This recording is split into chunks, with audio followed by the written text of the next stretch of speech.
What's up, everybody? What's going on this beautiful, I should say Sunday night. It ain't Monday morning yet. It ain't Monday morning yet. All right. I'm Andre the Torch Robinson, the fire starter in the building. What's good, man? On your late night, here I am, ready to talk sports with you guys. Again, you can see it in the ticketer right there. Join the conversation, 716-481-8249. We will talk NFL, this week's NFL games. We'll also talk a little basketball too. You know, LeBron James, they happy about that in-season tournament thing going on. We'll talk about that a little bit. We'll have fun, man. We might scroll around, look at some of these posts that people put on the internet too. On my scroll patrol. We might do that too. So like and share, man. We're gonna have a little fun for the next hour or so, an hour or two. And again, yeah, let's get to it. Might as well get started. Let me get all this silly shit out the way first and foremost. Yes, I said shit because some of these games were just straight shit this week. I ain't gonna hold you. I gotta keep it real, even on a late night. Gotta keep it real with you guys. A lot of SHIT. I got to watch this week. All right, so let's get the shit out the way first, and then let's talk about the real shit. All right, so first and foremost, right off the jump, Texans, CJ Stroud. Come on, man. Come on, man. We know you're gonna be offensive rookie of the year, but I was vouching for you to be MVP. Yes, I am one of those guys who was vouching for him to be the MVP candidate, especially if the Texans make the playoffs. But Texans go on the road uh, and play a good Jets defense, in which we know the Jets has had a pretty good defense all year for the most part. And they get throttled 30-6. Zach Wilson beats another winning team again. The Jets are 5-8 now. I think every one of their wins have been against winning teams too. Crazy winning teams. Buffalo. Uh, who else? The Eagles, Texans. I think they might have even caught two other teams too. I would have to look and see. Matter of fact, we're gonna look and see because I want to make sure I'm right on this when we talking the Jets right now, real quick to get all the shit out the way. They beat the Bills. They did beat the Bills. Yep, they beat the Broncos. Broncos are a winning team right now. They beat the Eagles. Giants are okay. So the Giants is the only team that they beat this year that wasn't a winning team. But the Jets have 4 wins this year against winning teams this year. So and Zach Wilson has been the quarterback. Crazy enough. Uh, CJ Stroud kind of left late with a concussion, kind of disappointing. A little disappointing to see, nevertheless, but the game was already in hand. Second half is where all the scoring happened. The Jets put up 14 in the third, 16 in the fourth, and this one was a doozy. So, Jets go to 5-8, Texans go to 7-6, and there's a lot of 7-6 teams right now. Let's get to another game real quick. This one might be the worst game of the year, if not the week worst game of the year, as the Vikings beat the Raiders 3-0 in what was the lowest scoring NFL game in 16 years. Wow, 16 years. What a feat, I tell you.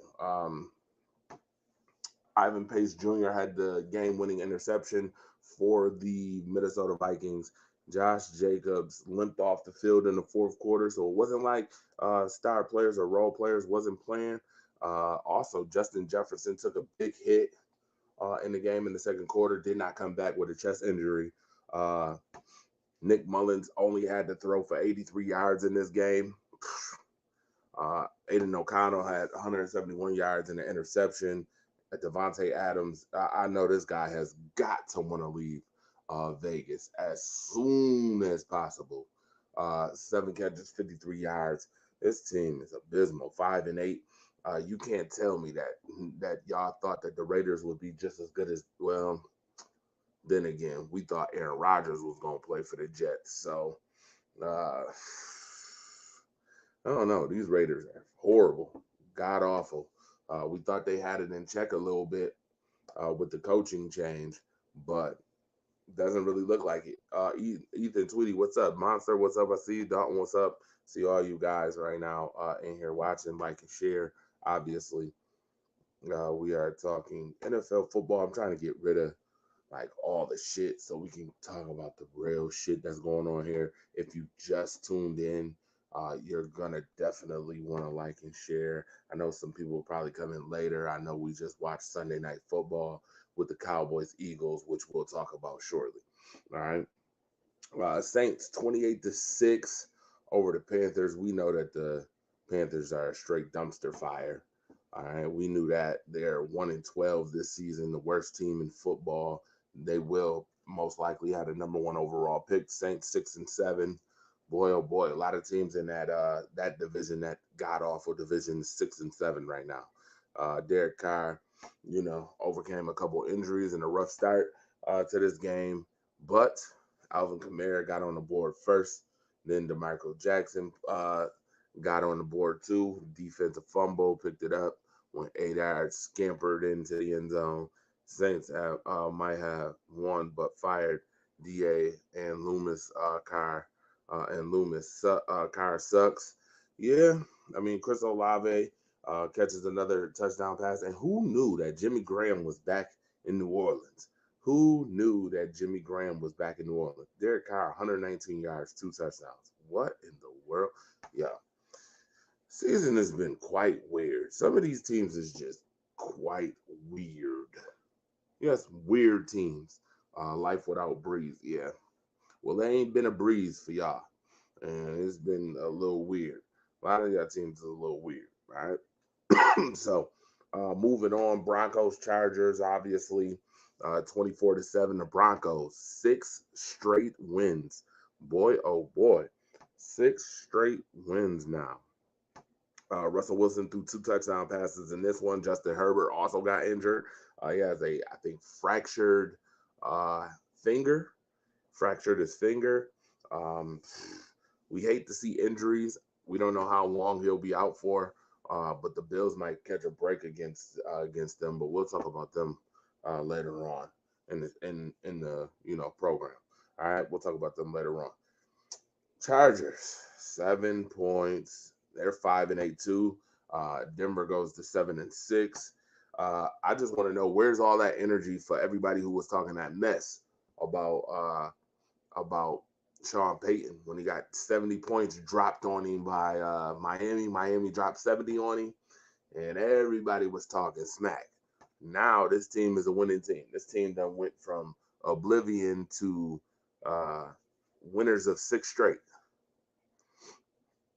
and they're doing it with defense. Defense is getting it done.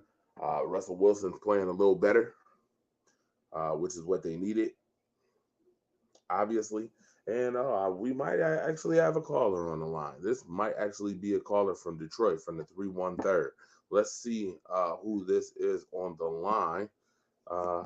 Let's get him on here. What's up? Rise Up Late Night. We got you on. What's up? All right, you gotta turn your volume up. All right, 5, 4, 3, 2, 1. All right, can't hear you. All right. Nevertheless, they'll call back. Got to turn up your volume. You gonna call in? You better turn up your volume. Do something. All right. We need to be able to hear you. I got to be able to converse with your ass. All right. Chargers definitely was on the stick, literally on the stick, on the stake too. As Chargers wasn't so charged up in this one. All right. Moving on to some more games. Let's see. Let's see what game. Oh, let's talk about this one. This was this wasn't as interesting, but the next one I'm gonna talk about after this one was kind of interesting. Let's talk about the Buccaneers and Falcons. Falcons, another chance to prove themselves worthy of being a playoff team. 6-6 at home against Tampa Bay. And what do? The Falcons are going to Falcon, of course. Olton hit 11-yard touchdown pass with 31 seconds left. And boy, oh boy. Another heartbreaker for the Atlanta Falcons, who are at home in front of their fans. This one should have been in the Falcons' favor. Nevertheless, it goes in Tampa's favor. And 6-7 it is. All right, 6-7. I told you a lot of those teams in the NFC South. I see 6-7, 6-7. Bucks 6-7. Falcons 6-7. Saints 6-7. All right, and then they got the worst team in football, 1-12 in that division. So I don't know. We're gonna find out who's gonna make the playoffs, though. Matter of fact, put it in the comment section right now. Which team do you think in the NFC South is going to make the playoffs? Saints, Falcons, Bucks. Put it in the comment section. All right. Baker Mayfield with the 11-yard touchdown pass to Cade Olton. Wow, getting it done. Desmond Ridder had 347 yards in the effort, and still came up with the L. At the end of the day, came up with that big fat L, and that hurts. Zach, what's good? My guy Zach said the Bucks. he thinks the Bucks. All right, so put it in the comment section. Nevertheless, I definitely want to see what you got to say on this. All right, Bucks, Saints, Falcons. Which team makes the playoffs? All right, moving right along because we got real games to talk about coming up shortly. All right, let's see. All right, talk about the Bears and the Lions. This is gonna be the last one before we get into real like deep in thought conversation about a couple of these games this week. Uh, Justin Fields, just when the just when it was getting hot, he was on the hot seat. You know, I heard conversations this week that the Bears should go ahead and go draft another quarterback, put some you know fire up under Justin Fields because maybe he just think that this is his position and he can't be replaced. And then they come out at home, get the fifth win of the season against the 9-3 at the time Lions. Are the Detroit Lions lying to us? All right, put that in the comment section. Are the Lions lying to us? We need to know. Are the Lions real? Are they pretenders? I mean, Dan Campbell is showing us a different culture when it comes to the Detroit Lions, but is it a real culture? Is it the real culture that we need to believe in? Or is this one of those cultures where we're like, okay, well, they played a couple games, blah, blah, blah. They won some games. Yeah. But when it comes down to like getting it done when you need to get it done, can it get it done when you need them to get it done? How far can this team go? Are they really pretenders? Maybe that's the question that need to be asked. Are they really real? Are the Lions lying to us? Put it in the comment section. Justin Fields went off 18 points in the second half. The Lions didn't even score. They didn't pinch the end zone. They didn't pinch a field goal in the second half of this one. And the Lions were up 13-10 at half, but those Bears, DJ Moore. I got to give DJ Moore some credit. DJ Moore has definitely been balling this year. Definitely playing, definitely balling for a team who we all know will not make the playoffs and has been abysmal for the most part of the year. They're coming up strong lately, but DJ Moore has really been playing. So we got to give DJ Moore his props. All right, he had two touchdowns in this one, a run for 16 and a catch for 38. All right, and he's been balling. Somebody you might want on your team. DJ Moore looking good. Justin Fields 223 yards in this one. Goff 161 yards, 2 interceptions. They've been looking real sloppy lately, and I don't know whether to trust them right now. Are the Detroit Lions the best football team in the NFC North? I know they're 9-4. People will be like, yeah, the record says they're the best team in the NFL, in the NFC North. But are they really the best team in the NFC North right now? Shout out to Josh Bailey, who said Lions frauds like the Vikings last year. Okay. Are they the best team? All right. Moving right along. Now we could get into some games we need to talk about. Let's talk about the NFC West showdown between the 49ers and the Seahawks. And the Seahawks. The Seahawks went from a winning team to just losing, 5 straight now? This is 5 straight for them. Not looking good. Geno Smith didn't play in this one either. And the San Francisco 49ers proved to be who they are. Again, George Kittle, 44-yard touchdown pass, highlights the day along with Deebo Samuel. Deebo Samuel's 54-yard touchdown pass that he caught and the 1-yard Deebo Samuel run. These wide receivers are getting running and passing touchdowns in this one. All right. DK Metcalf put on a 31-yard touchdown pass from Drew Lock, but Drew Lock couldn't do enough to lock the victory down.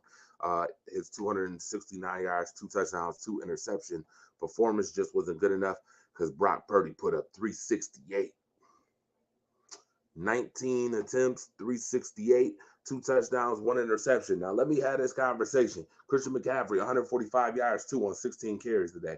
Deebo Samuel, 7 catches, 149 yards, and a TD. Let me have this conversation with y'all real quick. I need y'all. Terrell Harris, what's good? I see you in the building. I see you. Like and share, man. And you could join the conversation, like I said, call the number.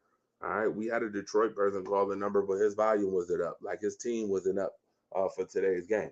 Um, Listen,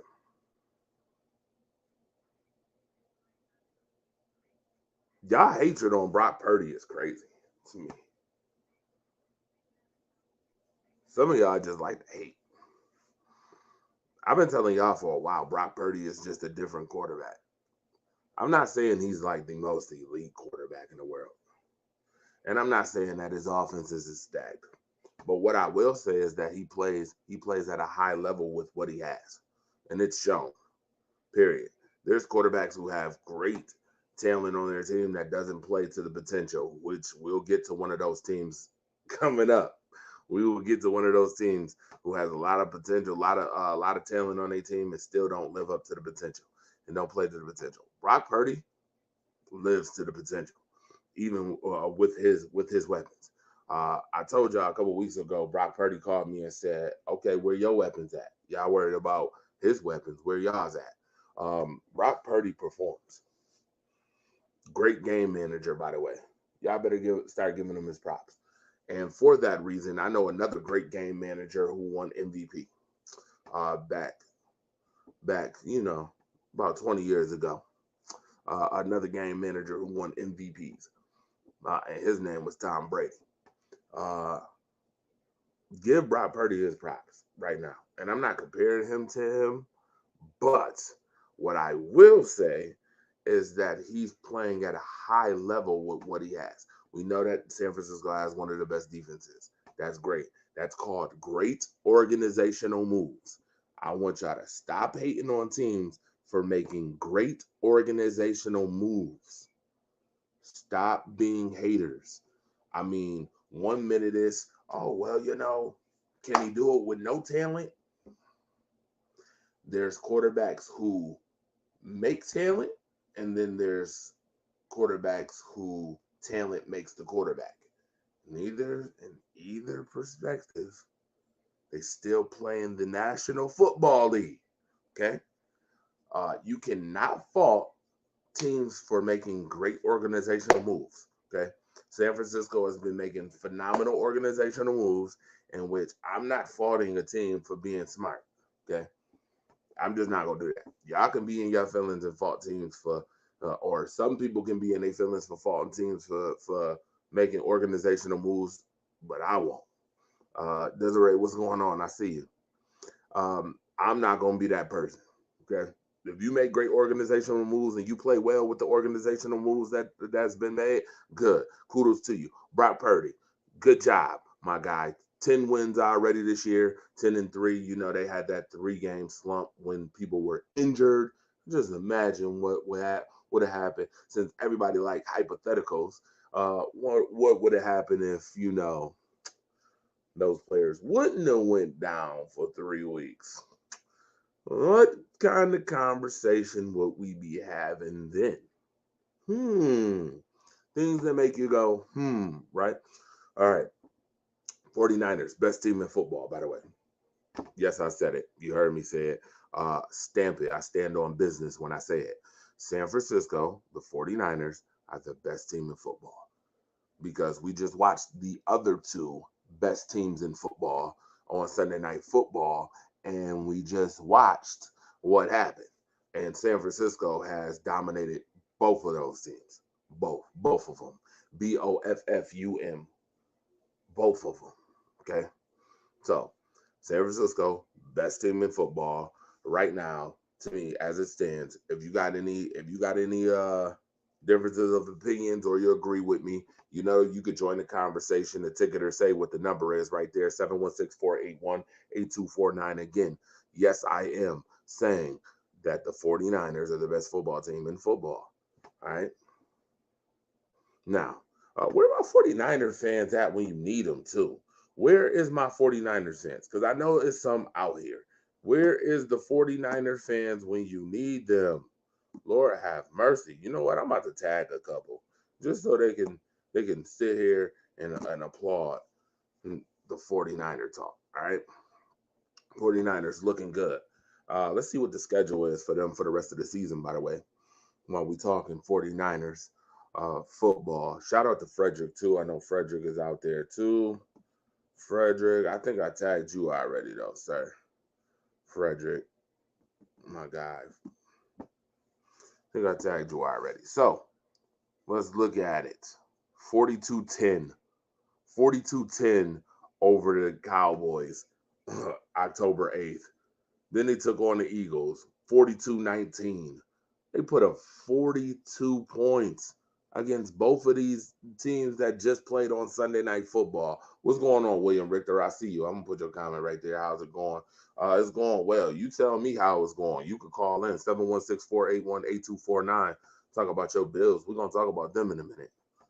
In just a few minutes. We're going to talk about the Buffalo Bills. But nevertheless, yeah, man, this is a no-brainer. They play the Cardinals, Ravens, Washington, Rams. That's it? That's the last 4 games? Oh, my goodness. They win in at least 3 of these games. At least. Arizona, Washington, Rams, all wins in my eyes. Baltimore, that's going to be the game. And they play in San Francisco on Christmas. San Francisco might go 14-3. I ain't going to hold you. The Rams gave the Ravens a run for their money today, in which we about to talk about them, actually. Let's talk about them. Let's talk about the number 1 seed. We're talking about the number 1 seed right now. Technically, the 49ers is the number 1 seed right now, if I'm not mistaken. All 3 of them are 10-3, which is what I predicted before the night's end, that all 3 of those teams, the 49ers, Eagles, and Cowboys, will all be 10-3. And the 49ers have beaten them both. So, yes, 49ers, number 1 seed in the NFC. Now we can talk about the number 1 seed in AFC, which would be the Baltimore Ravens. Wow, what a hell of a game this was. Back and forth, interesting game. It went to overtime. Special teams definitely showed up. Zach said Ravens showing out, though, showing up when they need to. Absolutely. Walk-off Wallace. My guy, Walk-off Wallace. Tyron Wallace. Say his name 3 times. 76-yard punt return for a touchdown. We got somebody calling from the 305 right now. Let's see if we can get him on the line. 305. Are you in the house? What's up? You on Rise Up Late Night?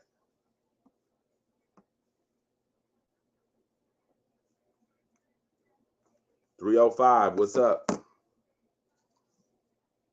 We're going to get them on here. They're going to come on here. 305, come on. 313 and 305. Y'all need to turn y'all volumes up when y'all talking to me. Ain't nobody even on here. Hello. Nope. All right. That's what I thought. All right. Going blank like the Raiders did today. On 0. Nothing. Can't hear nothing. All right. Ravens. 37-31. Lamar Jackson, interesting enough. Zay Flowers looked real good. The touchdown to put him ahead looked real good. 21-yard touchdown pass late. Lamar Jackson had 3 of those tutties. Odell Beckham looking good. 97 yards and a touchdown. I told you I thought we'll talk about them in a minute. I promise you we're going to get to them in a minute. Golly, it's already half an hour into the show. And boy, oh boy. Lamar Jackson, 70 yards on the ground and 316 yards in the air, 3 touchdowns. He did throw an interception, but, Odell Beckham almost had 100 yards. Cooper Kupp had 115 yards and a touchdown. Kyron Williams ran for 114 yards. Matt Stafford threw 3 touchdowns in this one. I told you this was a back-and-forth game. Looked real good. Real good. The fight was there from both teams. Fight definitely was there from both teams. And boom, shakalaka, boom. The Ravens, 10-3. Talk about the Ravens schedule. What's up?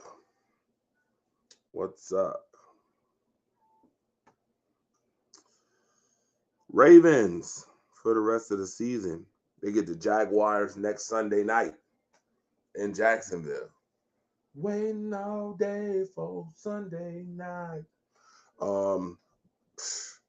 don't know if the Jaguars really waiting for Sunday night. I don't know. Jaguars. We'll talk about the Jaguars shortly too.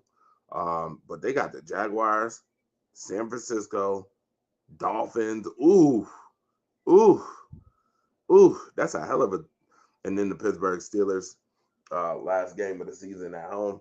Ooh, that's a stretch. They play Miami at home. That's going to be a very interesting game on New Year's Eve.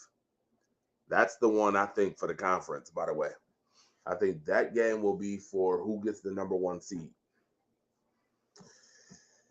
These next two games against the 49ers on a Monday night, Christmas, they play them Christmas, and Sunday night coming up against the Jaguars. Interesting.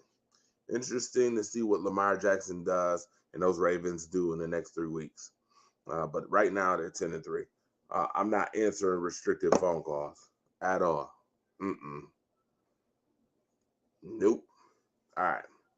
With that being said, let's keep this train rolling.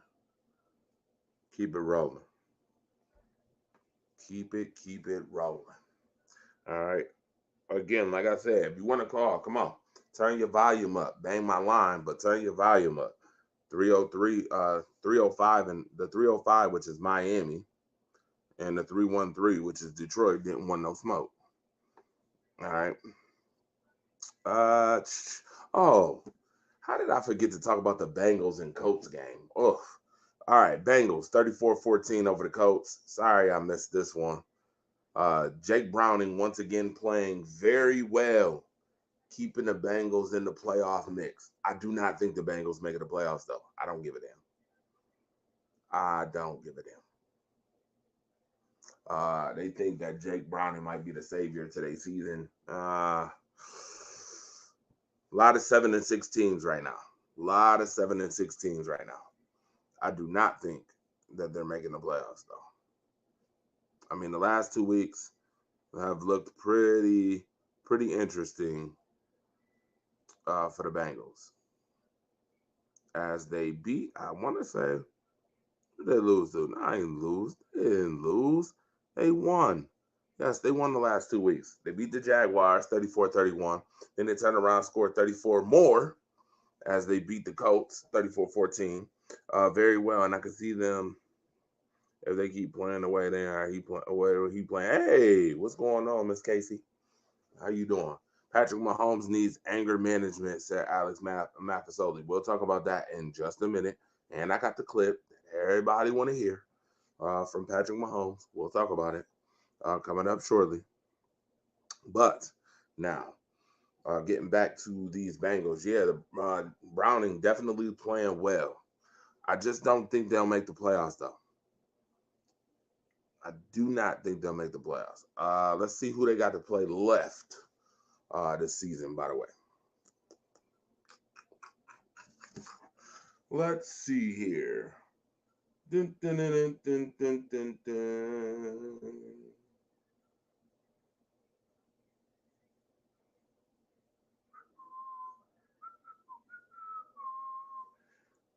That's been a long time. See, I told you.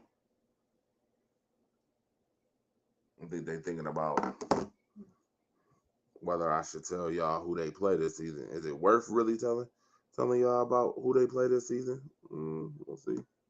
Give it a second. Let's see here. Now, if you can tell me who they play the next couple of games before I get to it, though, you put it in the comment section. Go ahead. Put it in the comment section if you know who they play. If you don't, and I find it first, that's okay. I'll find it first. I'm cool with that too.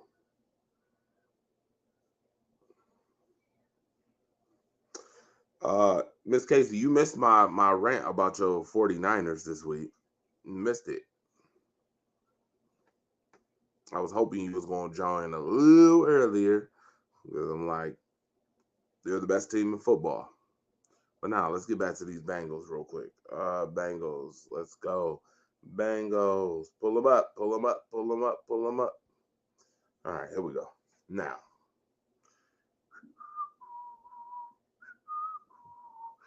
The Bengals. They play the Vikings. Oh boy. They play the Vikings, Steelers. They get the Chiefs. That's gonna be New Year's Eve. That's gonna be a tough game. And then the Browns. That's where I think they're in trouble. I think they might win the next two. Um, at home against the Vikings, they could get that one. They could get the one against Pittsburgh in Pittsburgh. If Pittsburgh doesn't play like Pittsburgh Steelers, we got to talk about them too. Oh my goodness. Whoa, my God. Wow. This the allure, the aura around the Pittsburgh Steelers right now is crazy. But I think they're not going to win the last two. I think that game against Cleveland, the last game of the season, is going to be very detrimental to them. I think Cleveland's great defense is going to stifle them, and then we'll talk about them too. They lost 24-3 in the beginning of the year to them with Joe Burrow playing. So we'll see. We'll see how that goes as far as the Bengals is concerned, but I do not think that they'll make the playoffs. Speaking of the Jaguars, we were talking about them earlier. Might as well talk about the Browns and Jaguars game you saw today. Jaguars lost another one on the road, 31-27 to the Browns. Joe Flacco right now looking hella good. Joe Flacco came off the couch at 38. Swinging that ball like he throwing bullets from a 38 right now. Connecting with David Bell on 4th down for a 41-yard touchdown pass. Woo. Looking good. Joe Flacco threw three touchdown passes in this one. And Njoku looked good too. He had 2 straight touchdown passes to get this game rolling. Put him up 14-0 early. Yep, Jaguars fought back, of course. Obviously, you know the Jaguars got some fight in them. But it was too little, too late as the Browns behind Joe Flacco's 311 yards, 3 touchdown game. Plus the defense had 3 interceptions on Trevor Lawrence today. They stopped ETN. ETN only had 35 yards rushing in this one. And my question is, I got to ask the same question that I asked about the Lions to the Jaguars. Are the Jaguars lying to us? Are they lying to us? Are they real? I mean, the song pops in my head. Who's phony? Who's fake? That's the type of people I hate, right? That song pops in my head. Like, is this team for real? Is this the team that's for real? Let's see who the Jaguars play for the rest of the season. I'm interested to see. I already know about their game coming up. We just talked about. I know about the Ravens game coming up Sunday night, but then they play the Buccaneers on the road. That's going to be the game that's interesting. That's the game to watch. The trap game. The Buccaneers playing them in Tampa. The 4:05 Christmas Eve game. Because I think they're going to, of course, they're going to beat the Panthers. And then they get the Titans the last week of the season. I don't think the Titans have much to play for. But watch carefully.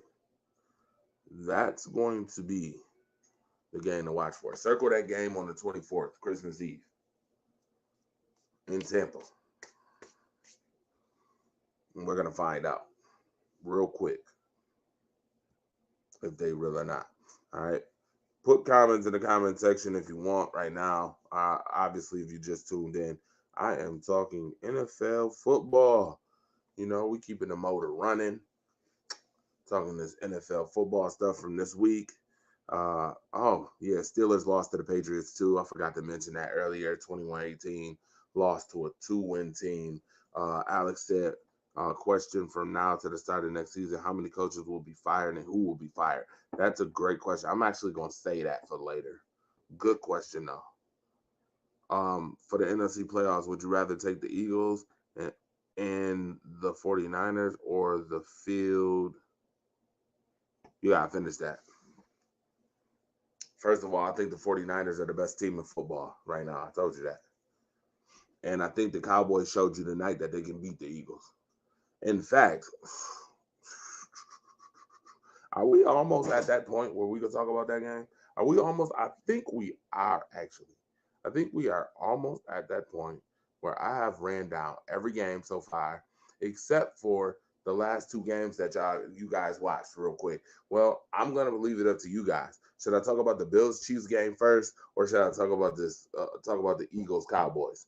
Go ahead and let me know in the comment section which one I should talk about first. Eagles Cowboys, Bills Chiefs. Hold on one second.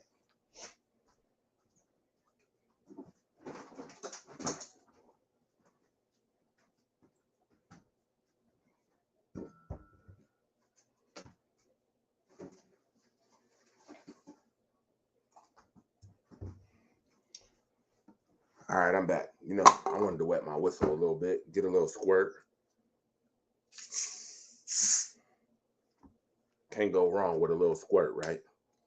Never go wrong with a little squirt.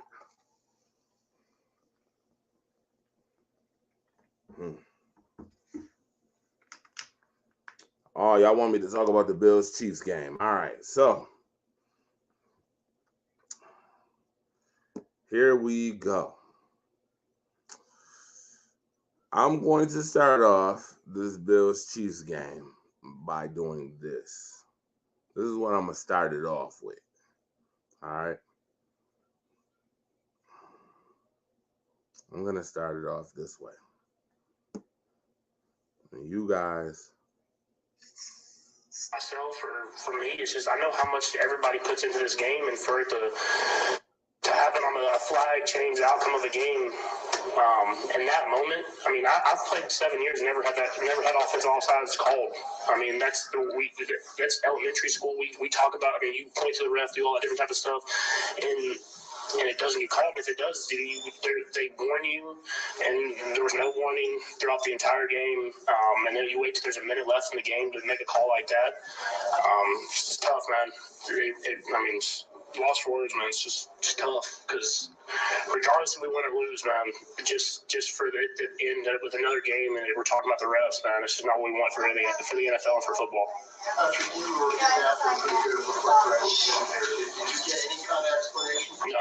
None from anyone of them. I asked 3 different refs. No one said anything.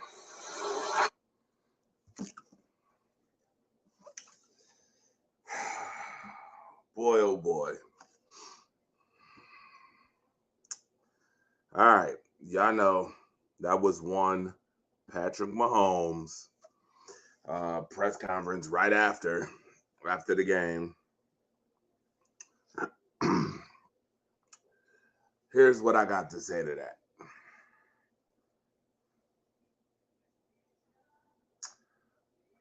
Devon Stanfield would be able to appreciate what I got to say when I say, miss me with the bullshit, man. Patrick, shut up, bro. Please shut up. Shut the entire hell up. All the way up. I mean, those two callers was literally mute when they called from the 313 and the 305 earlier. They was mute. That's what you should do. Be mute. Shut up. Lost. You lost. You lost. You lost. You lost.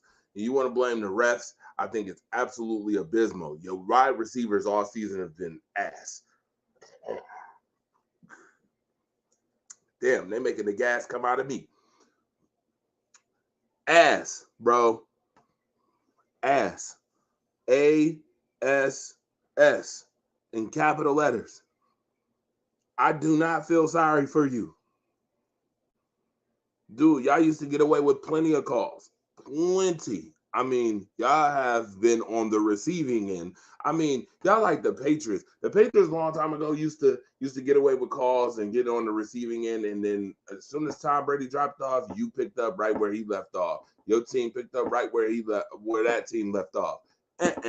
Bro, you don't get no empathy from me at all. Zero. Zilch. You mad because 2 weeks in a row, the refs ain't gave you favor. Last week, okay, the Packers game, that was controversial. I get it. This week, nah, bruh. Nah, bruh. Tell Kadarius Toney to line up correctly. Lining up lining up in the neutral zone. It's a neutral zone infraction. You lined up in the neutral zone. You literally could see it. I mean, everybody, they don't lined it up.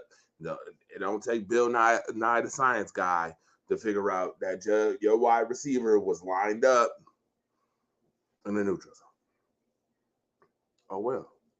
Y'all catching backlash for all the times that y'all got away with games for controversial calls. Y'all are not the Buffalo Bills when they played the Philadelphia Eagles. You are not them. Cut that out. You guys got beat. And I think they're mad because, if I'm not mistaken, the Chiefs have now lost 3 out of the last 4 games, if I'm not mistaken. They lost to the Eagles. They lost last week to the Packers. And now they lost this week to the Bills. I mean, let's be clear. Your wide receiving core has totally fucked up y'all season. Y'all season is y'all 8-5, but y'all 8-5 because of them. I'll be honest. Your receiving core is boo boo, straight boo boo cheeks. I mean, I don't know what else to say. I don't know how else to call it. Travis Kelce, Taylor Swift, that whole thing. Travis Kelce still trying to ball. I mean, it ain't the same way he was balling. Teams done got film on y'all. That's what I think. I'm gonna be honest. Teams got some film on y'all. And they are executing. And y'all ain't liking it. Because y'all the championship winning Kansas City Chiefs. Y'all ain't entitled. Somebody that I know that does a show says it's crazy when you go from the hunters to being the hunters to the hunted. And right now, y'all the hunted. Y'all the team that everybody hunting for. Accept it. The fact that I'm hearing you and Andy Reid talking about, oh, the game, this is terrible. This is terrible. We're talking about the refs. We know the refs is ass too. But your wide receivers is just as ass, if not worse. And speaking of which, talking about ass, I ain't off the Bills. Buffalo, you was the. You know what? Right now, this conversation sounds like the Bills are sneaking in. You know that kid that know they done did something. They think they got away with it, so they got their eye looking out the door, like, hey, get me. Yeah, I'm getting you, Buffalo. Y'all ass too. Ass, boo boo cheeks, boo boo cheeks. Defense, I give y'all some props today. Offense, I give y'all some props in the first half. But for some reason, y'all still can't close out football games. Dude, if he didn't line up in the neutral zone,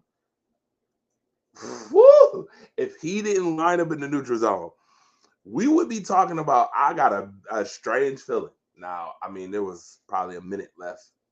Could the Bills have come back if they would have scored? We don't know.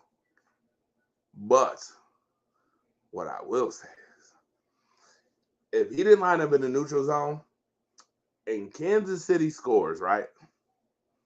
And somehow Kansas City wins this game and the Bills go 6-7, we are having a conversation about McDermott's job again. I don't care if people saying, well, they said that they not firing McDermott, this, that, and the third. But we would be having a major conversation on Sean McDermott once again. This dude is now barely 3-6 in 1-score games this year.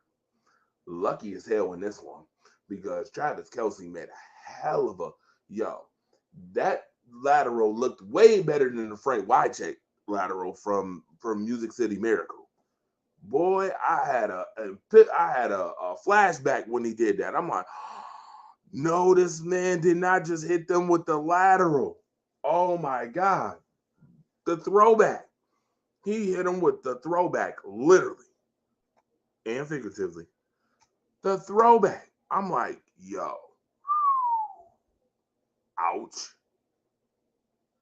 Yeah. The other lost again. And at that point, I think the city would have went freaking nuts. It's a good thing that Kansas City's receivers is boo-boo ass. With straight dumpster juice. I wouldn't get excited about this if I was you, Buffalo. I would not get excited at all. Because I've seen a couple things that I pointed out earlier in the season. And I'm going to point them out again. And I stand on business when I point it out. Number one, let me address the elephant in the room right off the jump. Stephon Diggs, we don't give a damn about your stats when the Bills trying to win football games. If I catch them pandering to your ass one more good time, one more good time. One more again. I'm going to snap. That play should have never even happened. The one where he laterals the ball to Kadarius Toney. That play should never even happen. You wonder why? Because the Bills had the ball, 2 minutes and 12 seconds left. First down, you're not fucking running the ball. You guys piss me off entirely. Like, James Cook is cooking, by the way. Run game has been cooking, by the way. Love to see the run game. Like how the run game has definitely been showing up. Definitely appreciative of the run game. Because the run game has won y'all a lot of games. It's kept y'all in a lot of games too. And all you had to do was run the ball 3 fucking times. Instead, we want to throw a first down screen to Stephon, overrated. Oh, see? See? Some stuff about to come out of my mouth. Y'all not going to like. Y'all not about to like this. If y'all Bills fans, y'all not going to like what I got to say. Overrated Stephon Diggs, by the way. Yes, I said it. You heard me. You put 9 letters on it. Overrated. Yes, overrated. He is overrated this season. I am so sorry. Mr. Overrated. Dude, I'm sorry to say this, but Stephon Diggs, this year you have not taken the top off a lot of defenses. You're a possession receiver at best at 30 now. Your best weapon is between 5 and 15 yard completions. And dude, every time they try to go deep to Stephon Diggs is a bad move.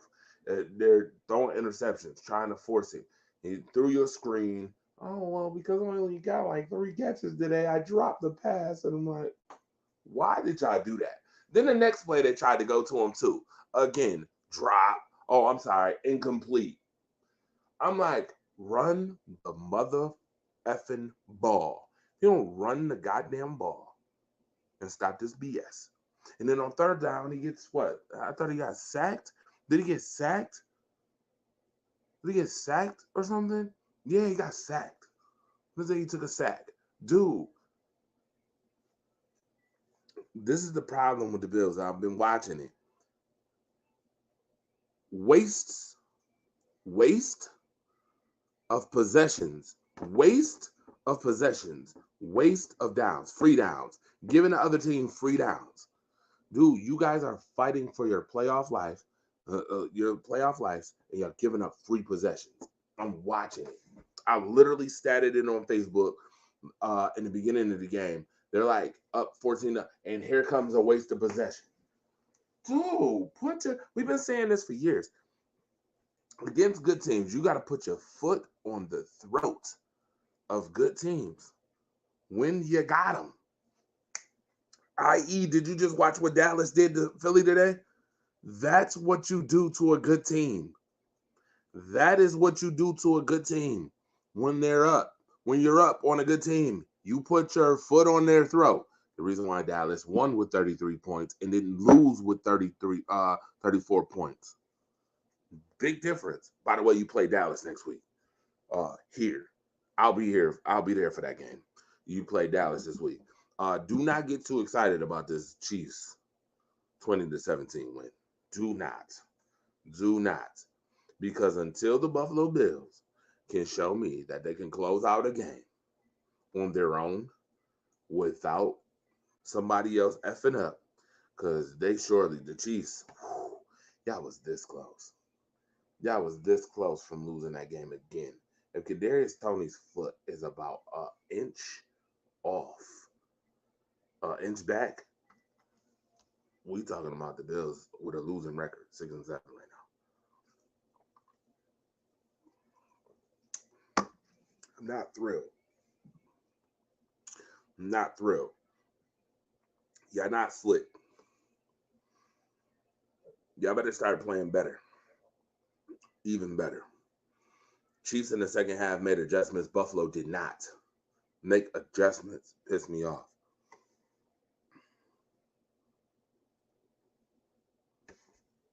They started off with the 31-yard field goal, but once again, you got to score touchdowns. When you going against the Chiefs, you got to put the ball in the end zone. Got to put the ball in the end zone.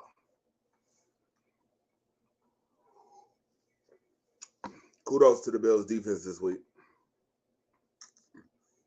Coming through. Mahomes 271, 1 touchdown, 1 interception. Josh Allen 233, 1 touchdown, 1 interception. Cook had 83 yards receiving and 58 yards on the ground. Again, if you run James Cook more than 10 times, James Cook clearly should have over 1,000 yards at this point. He very well could have 1,000 yards already. I don't know if the Bills are allergic to 1,000-yard runners. I mean, Devin Singletary did it once. We talked about the volume, using your running backs, the amount of carries. James Cook carried the ball 10 times and had 5 catches. Now I'm about to pull a full box score. Watch this. This is where this shit kills me. Stephon Diggs had 4 catches for 24 yards today.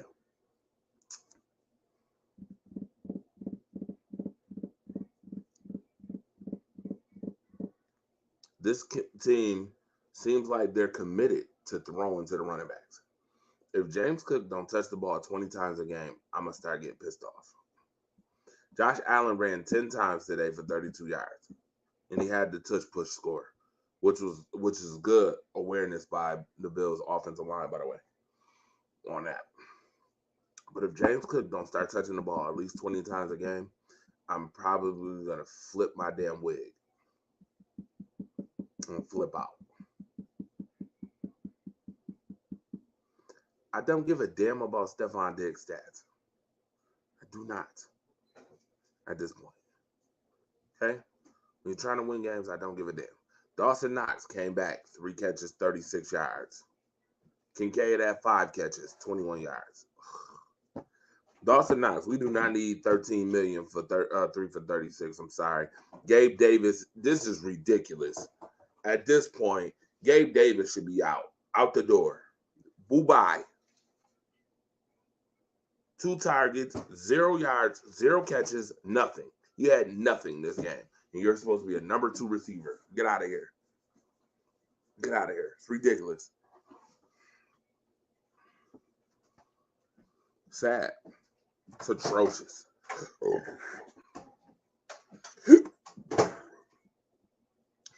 Your running back had the longest catch today, 27 yards. Deontay Hardy, 25 yards. Latavius Murray had 1 for 21. Running backs. Killing the game right now. I'm telling you. Bill's best weapons is they running backs right now. 7-6 they go. 8-5 Kansas City. Speaking of Kansas City, talked about them earlier. I think this is their third loss in 4 weeks, if I'm not mistaken. Yeah, they beat the Dolphins. Oh, yep, the Raiders. They beat the Raiders 31-17. That's the only team they've won against in the last month. Eagles lost. Packers lost. Bills lost. Uh, they got the Dolphins in London. But then week before they lost to the Broncos too. I forgot about that. They lost to the Broncos. They have 4 losses in the last 6 weeks. That's why Patrick Mahomes mad. That's why they upset. That's why they upset. 2-4. They get New England next week in New England. They better beat New England. They better beat New England. They get the Raiders and the Bengals and the Chargers. I don't expect them to lose another game this season. I expect them to go 12-5. With the rest of their schedule, it's a cakewalk for the most part.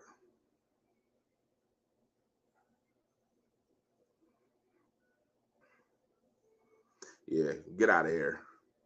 Stop crying about calls, by the way, Kansas City. Stop crying.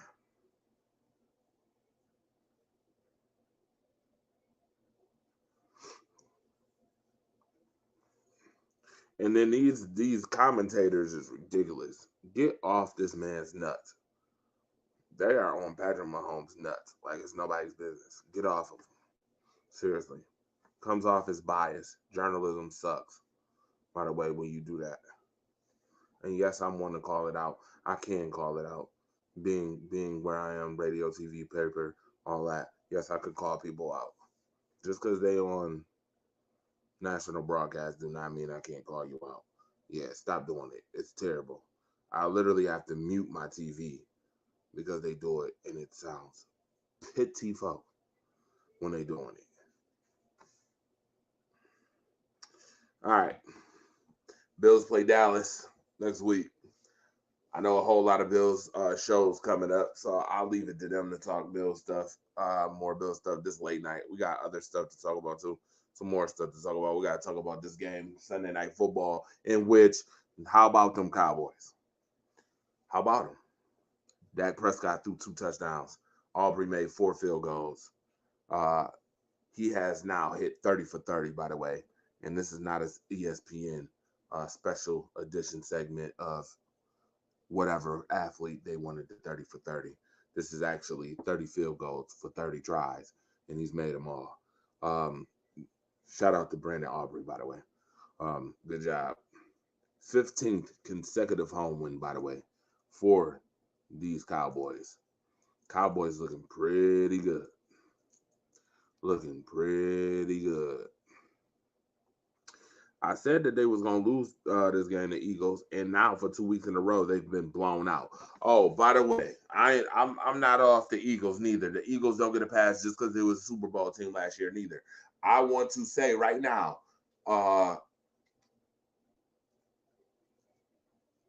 somebody watching tape on these Eagles.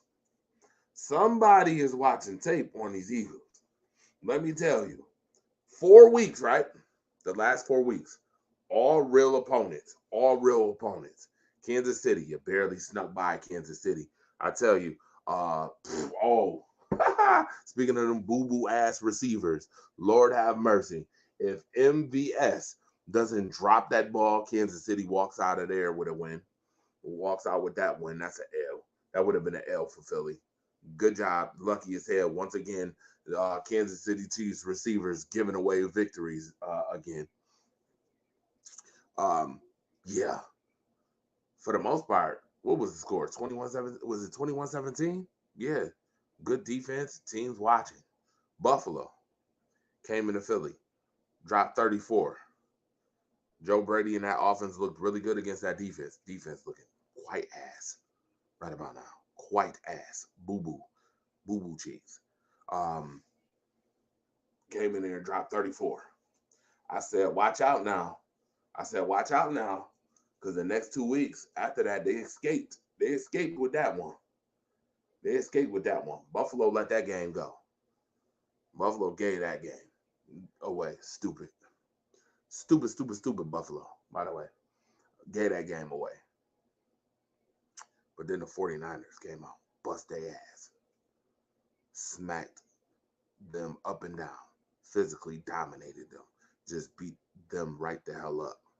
And then the Cowboys come right in at home and beat them the hell up again.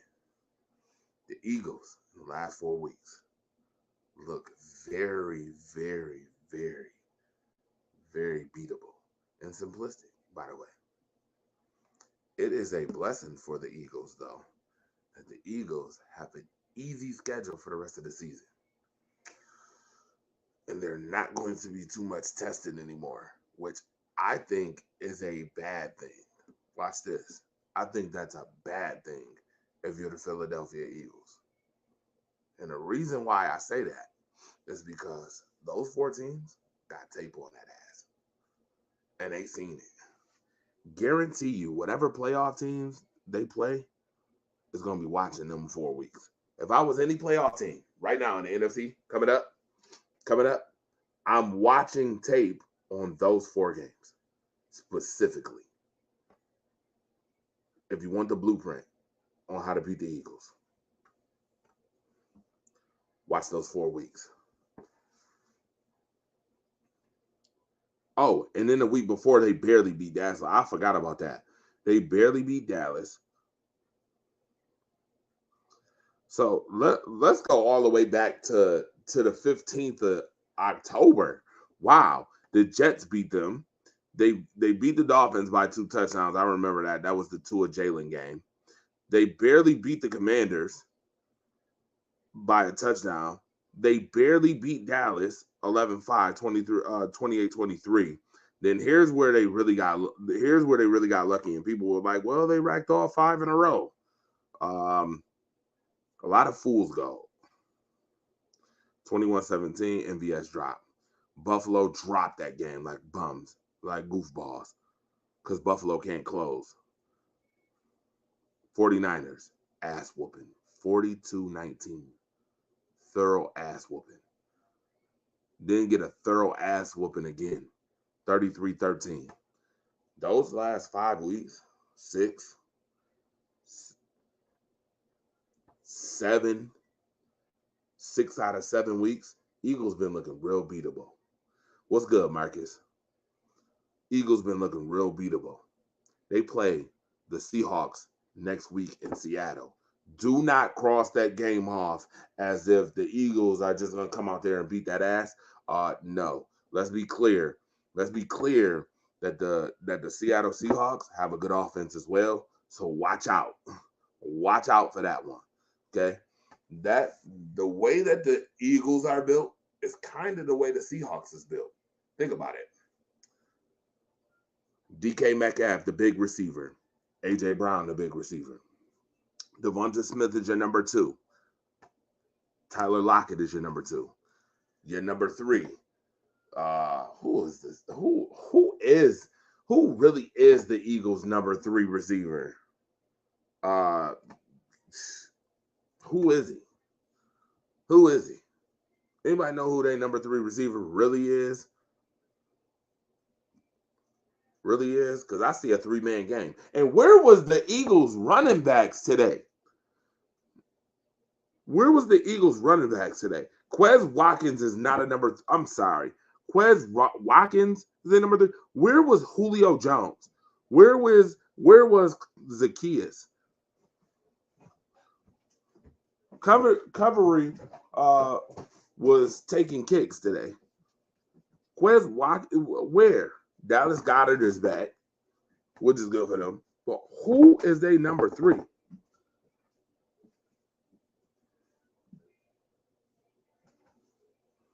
So you said get checked? Yes. Smith is the 2. Devonta Smith is a 2. He's not a 3. Devonta Smith is a number 2. Who's their number 3? I'll say Dallas Goedert. They tied in as a number 3. They number 3 weapon. I tell you what. Teams are doubling AJ, letting Devonta have to beat you. because that's all I seen today.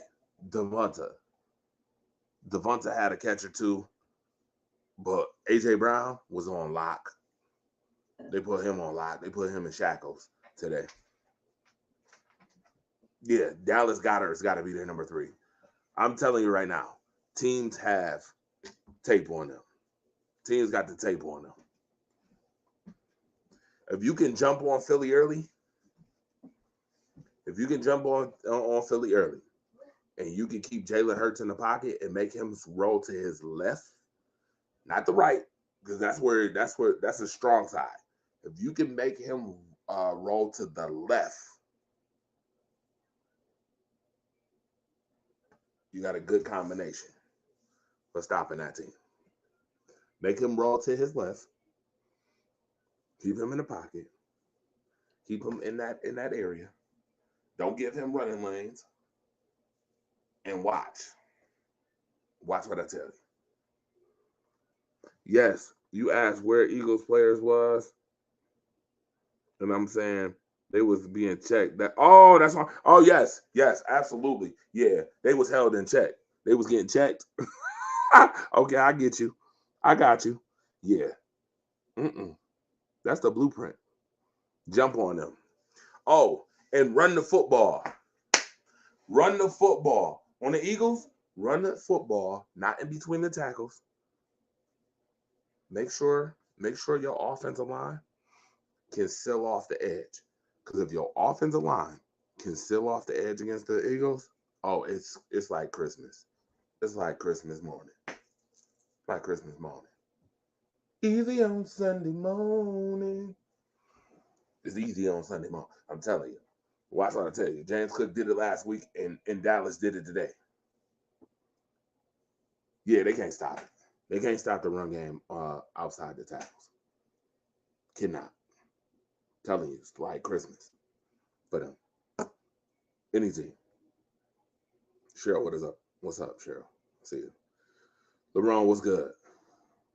What's good, LeBron? Yeah, man. Eagles. Bad time to be getting y'all boot smoked.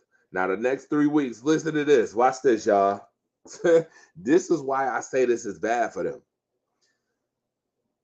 What's bad is that the last couple of weeks, like I just ran down, last 7 weeks, they've been getting by.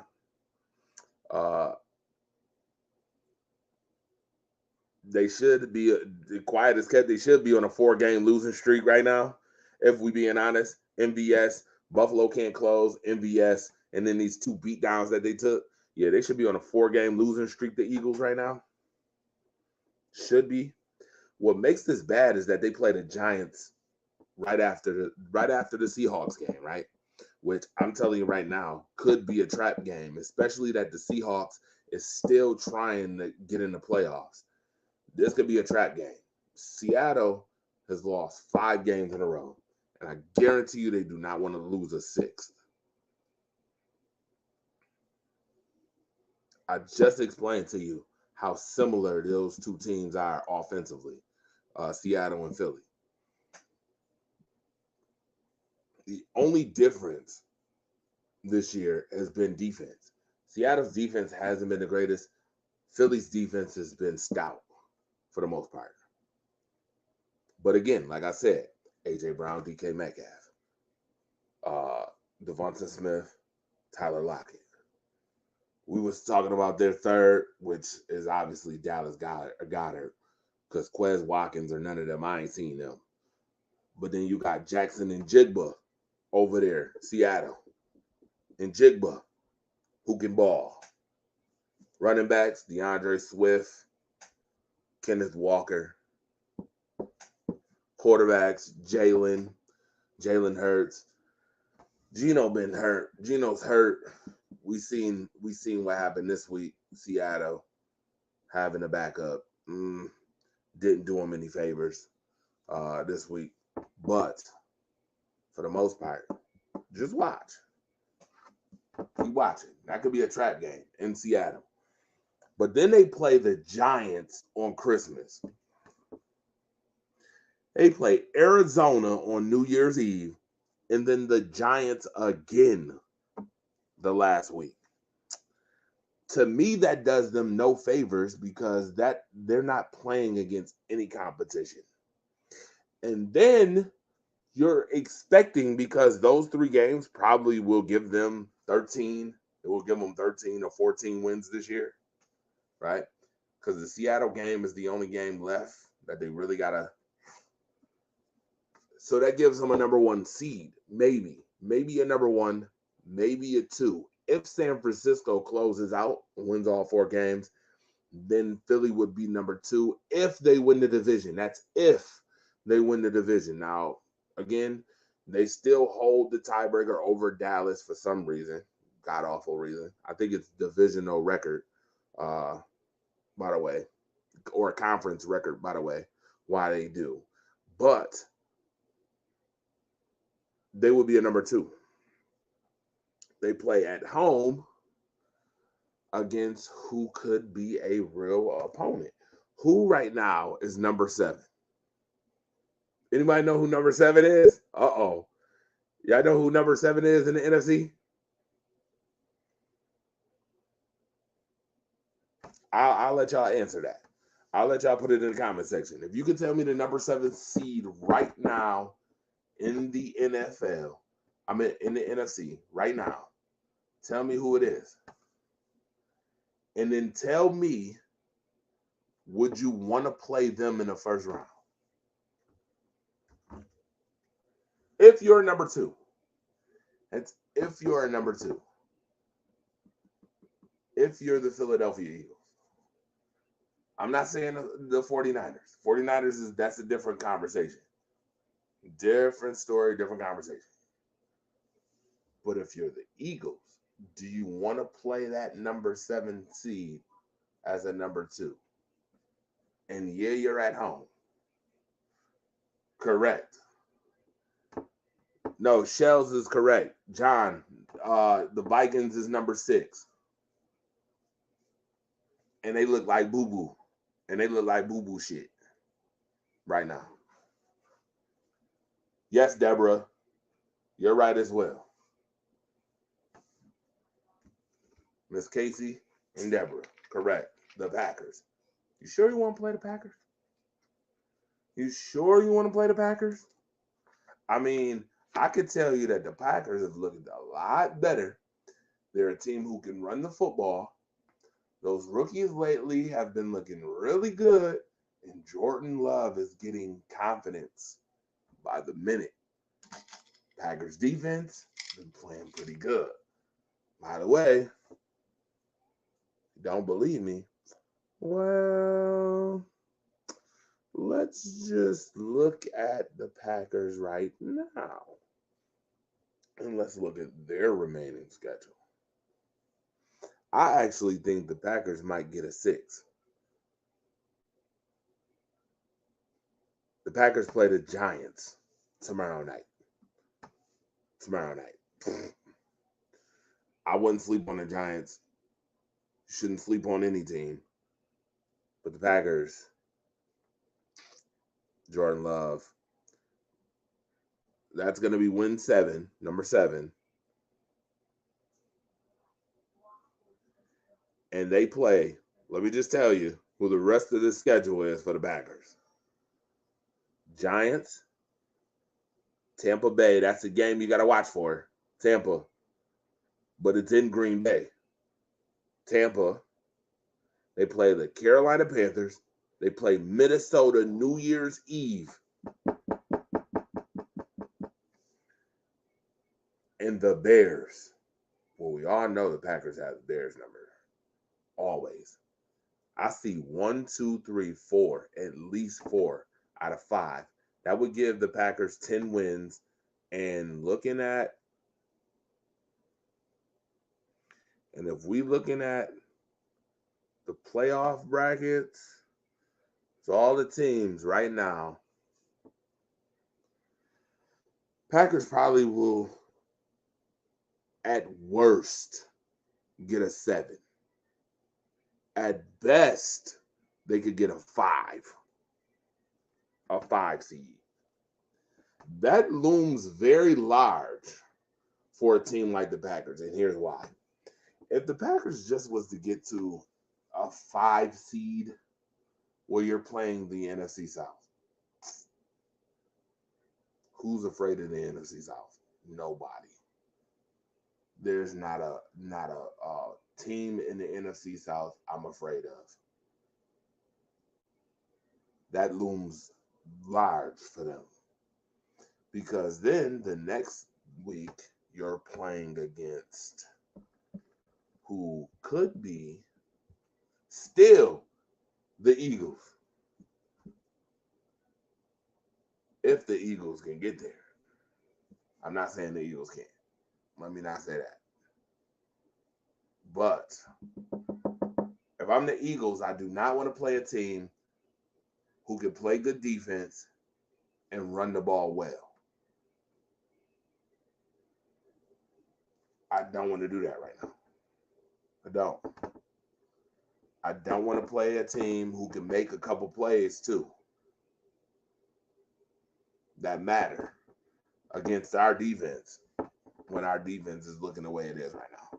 They better get that fixed and quick, by the way. Nick Sirianni has got, and I'm sorry because it won't be against great competition to fix it. They're going to play against some straggling teams the next 3 weeks after Seattle. We'll see what they do against Seattle. Seattle, that's going to be a telltale game for the Eagles. That's going to be the telltale game. What will Philly do against Seattle? And if they keep showing that same BS I've been seeing for the last 6 weeks, trouble.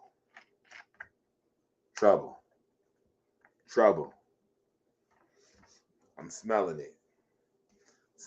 Especially they went to the Super Bowl last year. You know what they say about teams in repeat seasons. Yes, they were 10-1 at one point. That's good for them, good feet. And I told you, they barely snuck to 10-1.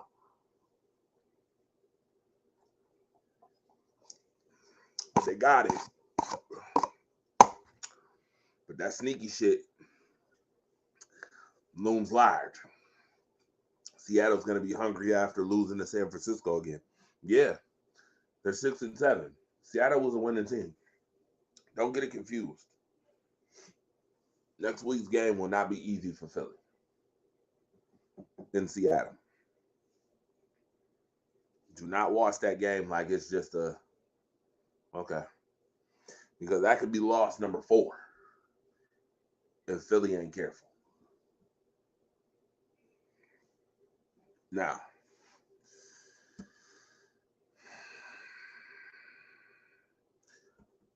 talking about Packers and Giants, that's a Monday Night Football game. Oh, the Dolphins. Oh, my goodness. The Dolphins and the Titans. These is 2 boo-boo ass Monday night games, by the way. Dolphins should win this by 100. This shouldn't even be close. And it's in Miami. If Miami loses to Tennessee on Monday night, I'm going to tell you right now that Miami should be a first round boo-boo if they lose to the Titans. They have the clear opportunity to tie Baltimore. And we already know that the Dolphins, I think, play Baltimore. If I did not mention that already. So let's look at Miami's record for the rest of the year. That game against Buffalo is going to be interesting, by the way. You talk about Miami games. These games are going to be very interesting coming down the stretch.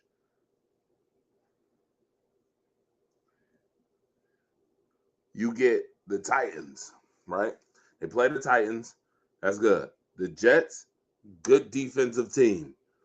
Good defensive team. Zach Wilson has beaten teams with winning records, by the way. Do not sleep on the Jets. Just because that game is in Miami, do not sleep on the Jets. They got 3 home games. They play Dallas on Christmas Eve, Baltimore, and then Buffalo. Wow. Those 3 games are gauntlet games. If you ask me, gauntlets. Because I could see them losing every one of those games, Miami. Miami could easily lose to the Cowboys. Easily on Christmas Eve. After what you just watched Dallas do today, you're playing against a good Dallas offense and a good Dallas defense. Miami could lose that game. You got to turn around and go to Baltimore Christmas, New Year's Eve. You got to play Lamar Jackson in Baltimore. That does not fare well. That does not fare well for the Miami Dolphins at all. Does not fare well for them. Especially if we're talking about a division. I mean, we're talking about the conference. Baltimore is going to play them tough. That could be a loss. And we all know that the Buffalo Bills has Miami's number all the time. Like a lot of the time. A lot of the time. And it's at home. The only luck of this is that they get 1, 2, 3, 4 home games out of the next 5. That the next 4 weeks is at next 4 out of 5 is at home. But this is tough. This is a gauntlet. After the Titans game, I'll be careful. The Jets game is a trap game, and then the rest of the 3. Miami could very well end the season with 6 losses. And by the way, that game on the 7th, do not fuck around and this is gonna sound crazy because they haven't been able to close a lick. But do not fuck around and let Buffalo beat Dallas come Sunday this week. Do not fool around and let Dallas get beat by Buffalo this week coming up. Because the rest of the season, it's the Chargers, Patriots, and Dolphins for the Bills. Last 3 games of the season. Patriots, Chargers, which Herbert broke his finger. I think his finger is fractured. That's more than a week. You need more than a week to heal that up. That Dolphins-Bills game at the last game of the season is going to be the foot of division. Watch what I tell you. I got a strange feeling on this. That last game of the season.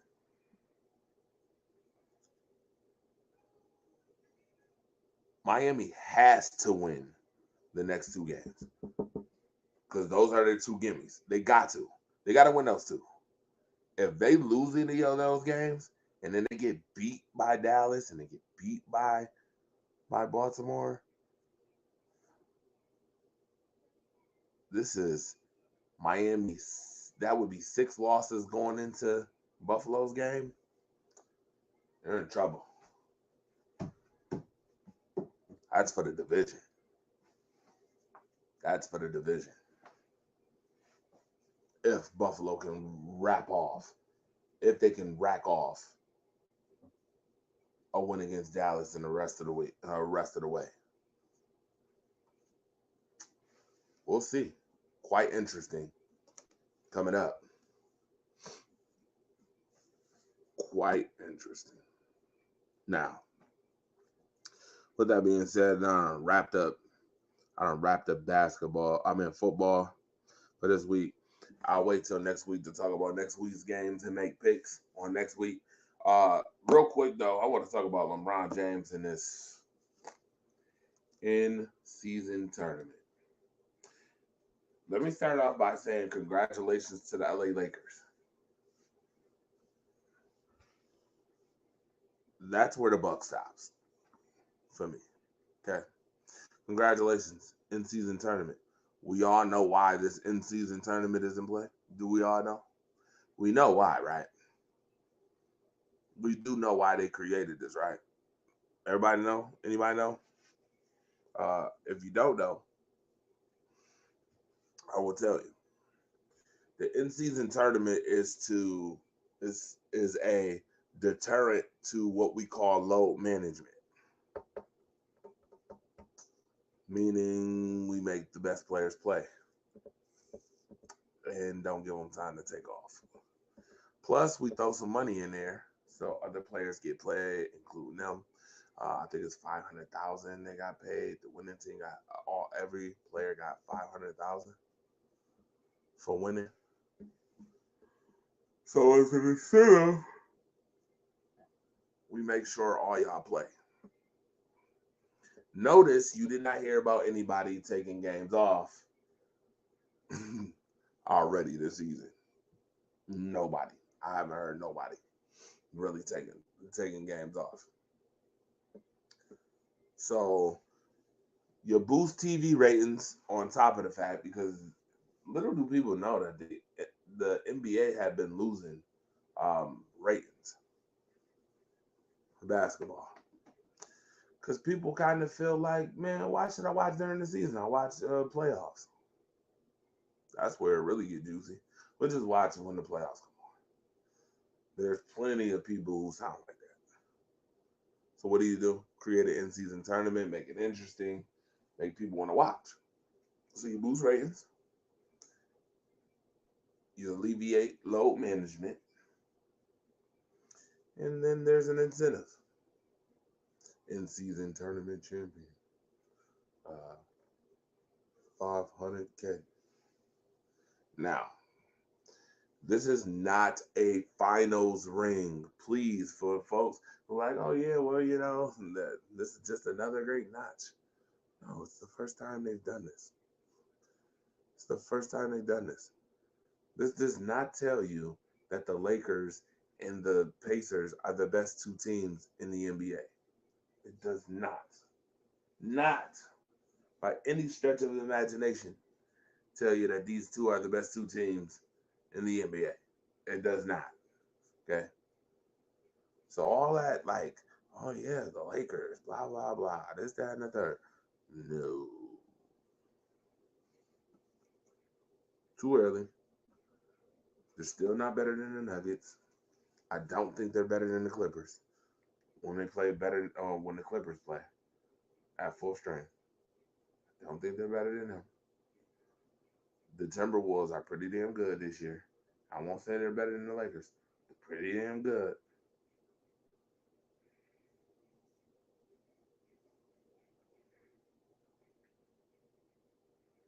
Yeah, this was funny, LeBron, about them refs. That was funny. I'm dying laughing at the shit.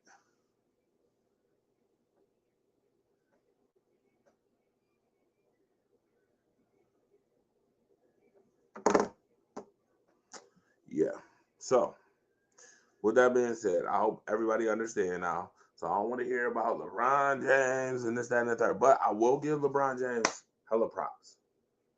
For a 39-year-old man, he is doing something that we have not seen at this level for a 39-year-old.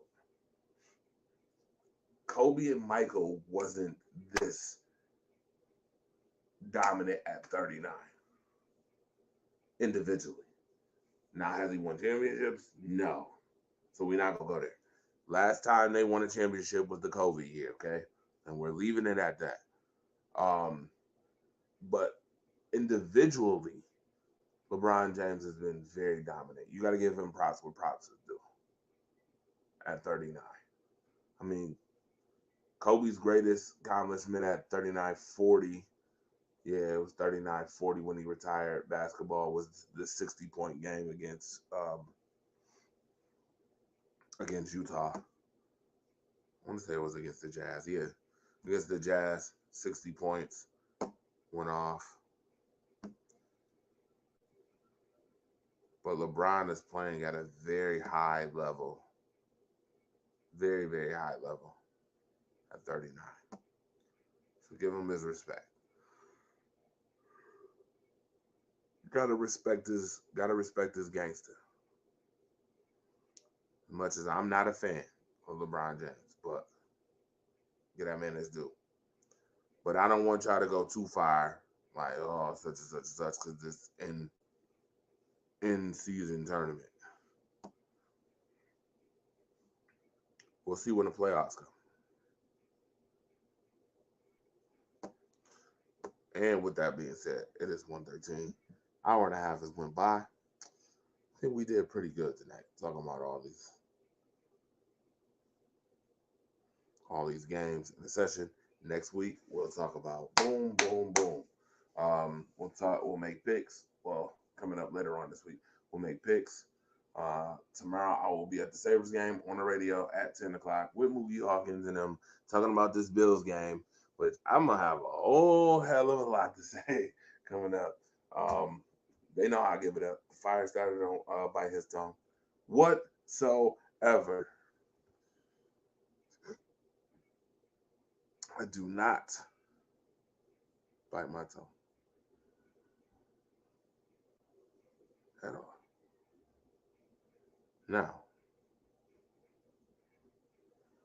you know what? I'll scroll for a minute. I'll give you one more before I go. Oh, Colorado already rebuilding this offensive line. Listen, that's another thing. You know what? Yeah, talk about this. Colorado, okay? How many people got disparaging comments about Coach Prime, Deion Sanders? How many people? Because I've seen mixed comments for a while. Well, they were 3-0 and they ended the season 4-8. Okay. I just want y'all to remember that the team he came over with was the Jackson State team. Okay, Jackson State, all Jackson State, by the way. HBCU, FCS team. Okay, playing against Utah, Stanford, Oregon. He played everybody this year. Oregon, USC. Oh my goodness. Oregon, USC, teams that almost made it. Didn't he play Washington this year too? He played Washington. Oh yeah, they probably did. They got their boots smoked. Washington. What did y'all expect year one? I mean, if they would have went 6-6, I'd have been cool with that. Going 4-8, I'm still cool with that year one. They literally won. Oh, and then they played TCU. They lost a couple games they should have won too. It wasn't like they got blown out by Stanford. They should have won that. And they should have beat whatchamacallit too. The Arizona State game was a doozy too. Should have won 6-6. And you guys had a lot of shit to say about it. I think that's absolutely ridiculous. A guy who gives somebody an opportunity to be on a bigger stage, somebody who gives people an opportunity to shine, and he's mocked. Why? Because he wears a chain. So what? Why are you not allowed to wear a chain? Why is he not allowed to show that he's blessed? He's the greatest cornerback who ever played in the NFL. And he's not allowed to be thankful. Right? The dude talks about how he thanks God all the time for all his blessings, and yet people will take that and they'll run with it and say, oh, he's flashy and oh, he shows off too much. Really? Or is that just a thing where y'all just like people to be silent? Some people, y'all like to be silent. And I peep it all the time. I'm looking at it in social media. Certain people, y'all like to be silent. Y'all okay with some people living out loud, having plenty of oxygen. But then others, y'all want them to shut up. It's almost like when LeBron James was told just shut up and dribble. Like, seriously? Now he done built this offensive line, though. Something he already had said before he even became Colorado's coach. He literally told y'all one of the reasons why he didn't want to play Alabama is because of being in the trenches. The trenches game. But now, he done built that offensive line. He got 5 new offensive linemen already. 5.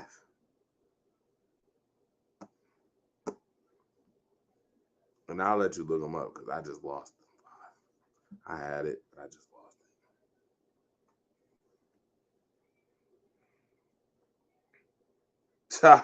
it. Yo, speaking of scrolling, this is funny. Peeper is funny as hell. What up, Peeper? Shout out to you, by the way, for this. You funny as hell. He said, why the new OC hate that boy, Stephon Diggs? Look at the last 4 weeks. I done told y'all. This offensive coordinator not pandering though. He not doing that pandering shit. I told you. He don't except for that one drive. I'm like, dude, they really please don't go back to this pandering bullshit. Stephon Diggs, 4 catches, 24 yards. Against the Eagles, 6 catches, 74 yards, and a touchdown. November 19th, 4 catches, 27 yards. Against the Broncos, 3 catches, 34 yards. What did I tell you? Dude, it's not the fact that in his what are his targets? I'm sure he getting like 9, 10 targets. Good. Marcus Herring, good.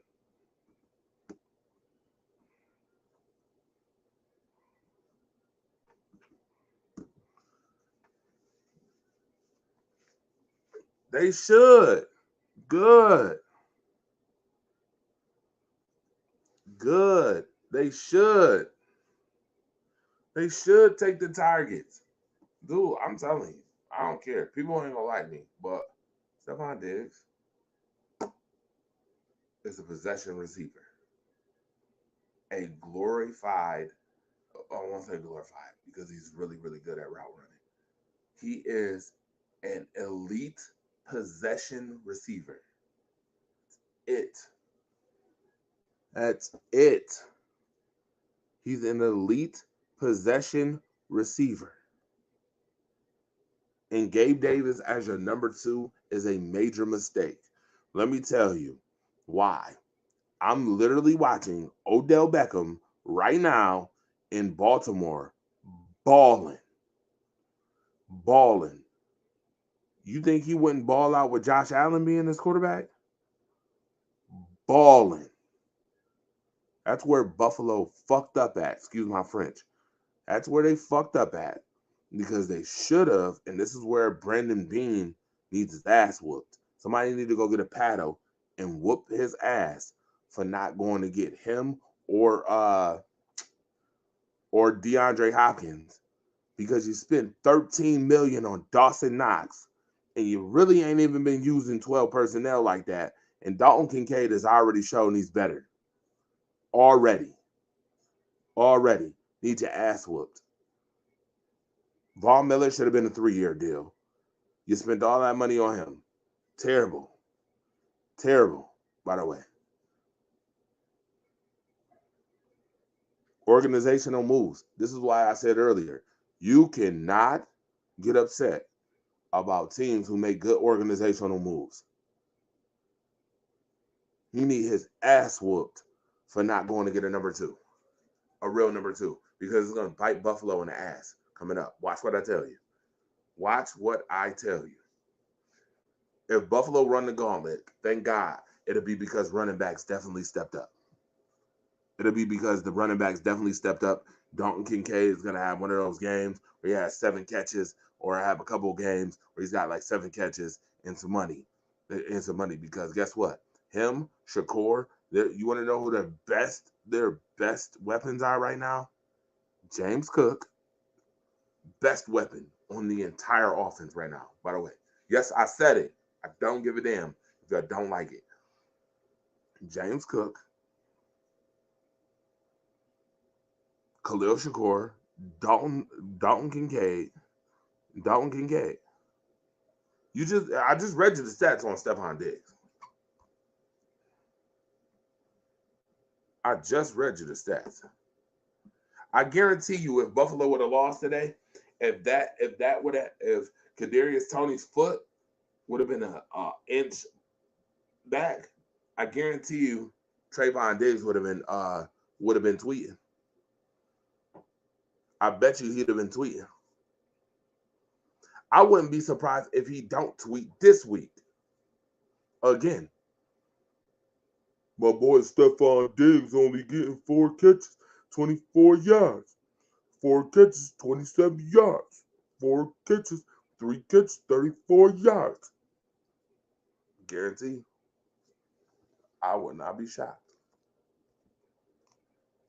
I would not be surprised.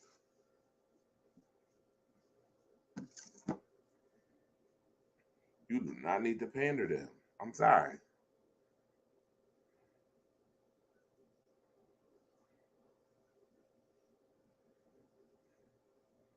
Sanders is the GOAT. Patrick is a crybaby. Yes, he is, Andy.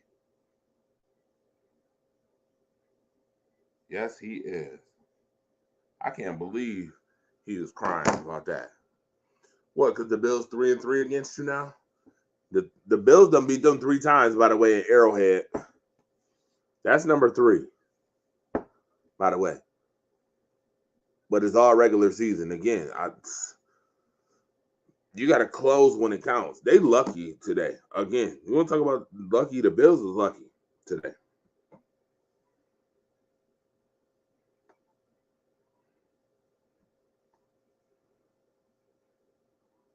They better be thanking God for favor. The football gods definitely had their back today. Because believe you me,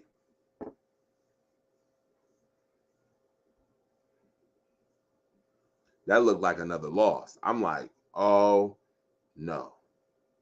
Need to do it when it matters most. Yeah. Again, looking real suspect. Real suspect. Now,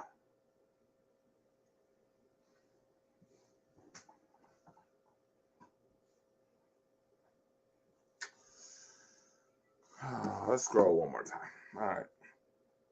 Spin the wheel. Scroll patrol. Scroll.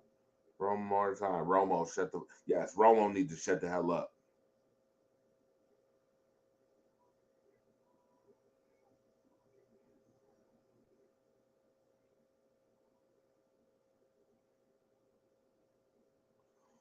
Wow.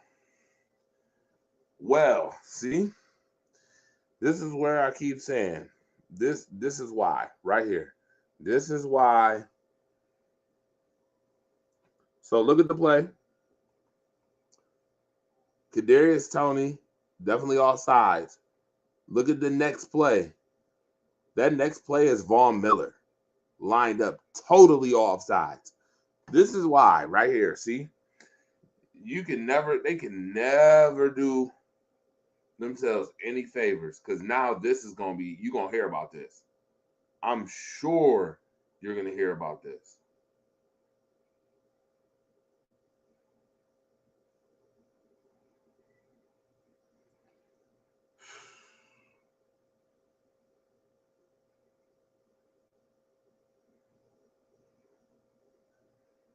Wow. Right now, as it stands, yes, you're seeing this right. San Francisco's number 1, Dallas is 2, Detroit's 3, Tampa's 4 at 6 and 7, Eagles 10 and 3, 5 wild card, Minnesota 6 and 7 and 6, Green Bay 6 and 6 with the 7th seed, which will most likely be 7 and 6. So, oh, that's right. Green Bay couldn't get a 5. They wouldn't be able to get a 5 no way, because any team who get a 5 is gonna be 10 wins or better. So it would be a 6 or a 7, regardless of the fact though.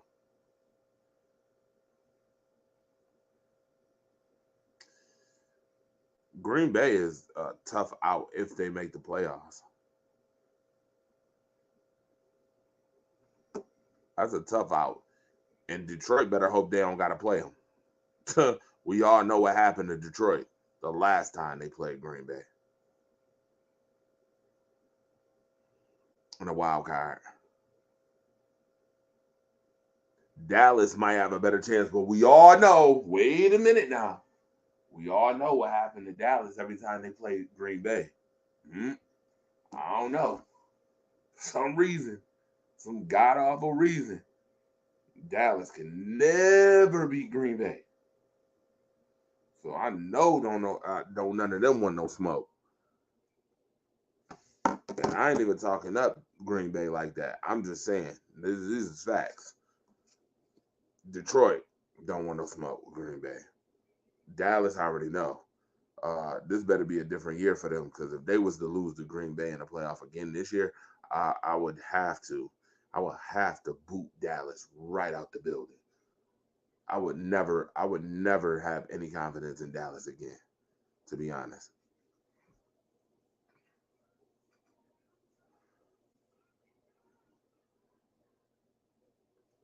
Yeah.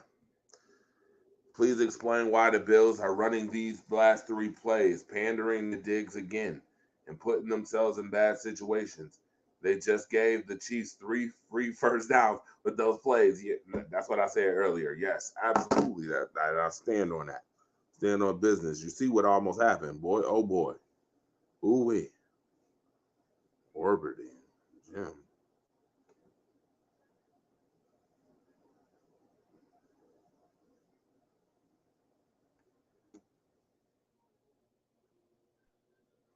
Oh.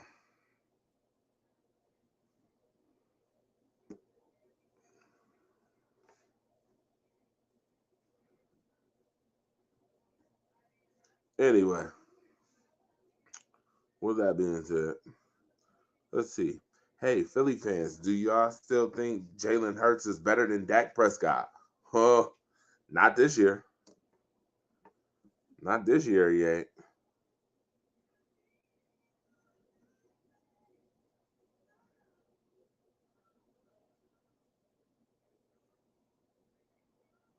Yeah, not this year.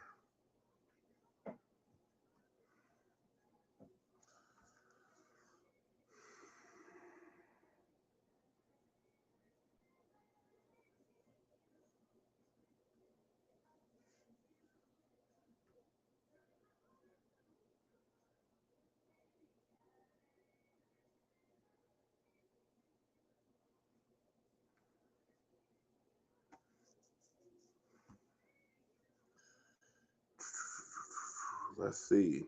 Honestly, the amount of whining by the Chiefs after the game is embarrassing. It also points out their frustration level on their constant mistakes. Quit killing yourselves, and you won't need to blame the refs. Trey Wingo went off. Good. You should have. I definitely agree with Trey Wingo on this one.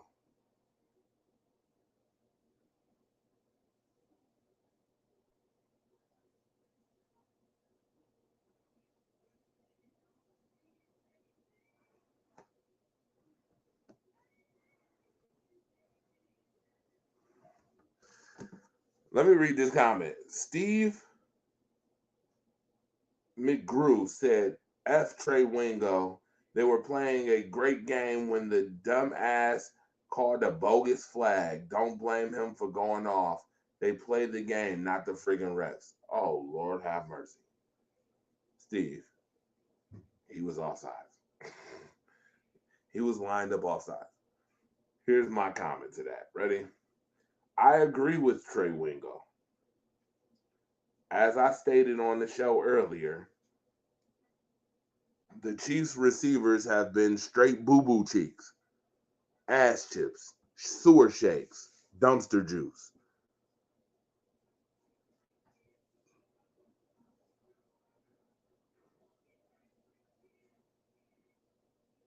diarrhea pills.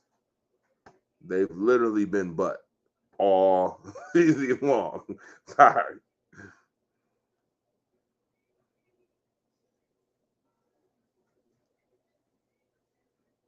I mean, there's no other way to explain that. There's no other way to listen. Listen, the Chiefs receivers is about as bad as watching Drew McIntyre on a pay per view or wrestling pay per view. I'm sorry, and my son over here cracking up laughing because he understands the reference.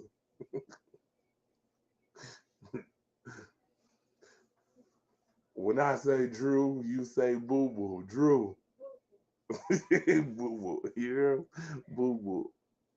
Yeah.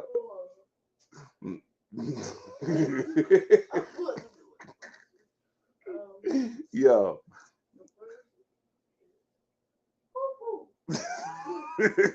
Boo Boo. Listen, it's bad. G's bad, bro. Bad. Has been boo boo. Have been boo boo. Straight up. 49ers Ravens Super Bowl. How many people agree with that? Somebody put that in there right now. Said 49ers versus Ravens Super Bowl. We getting a repeat Super Bowl of when Ray Lewis, and was that the last year Ray Lewis? Yeah, Ray Lewis, Colin Kaepernick. That was a good Super Bowl, by the way. The lights turned out, and we all know how close that Super Bowl was. Super close. All right, let's see. Who would have thought Broncos would be one game behind the Chiefs? Nobody. They're still going to be behind the Chiefs.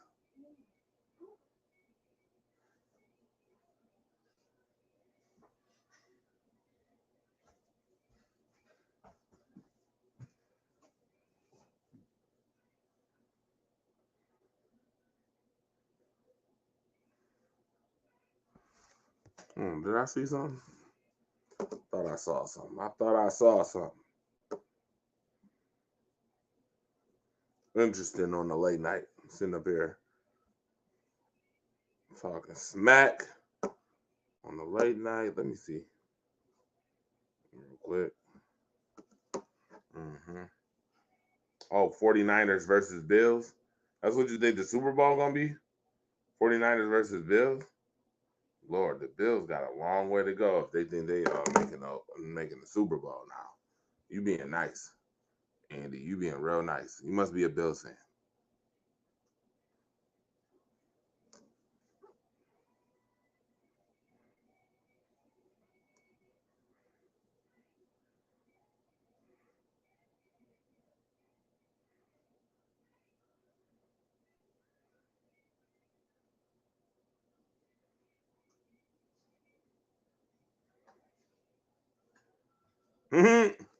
Yeah, people are trying to show Von Miller being offsides.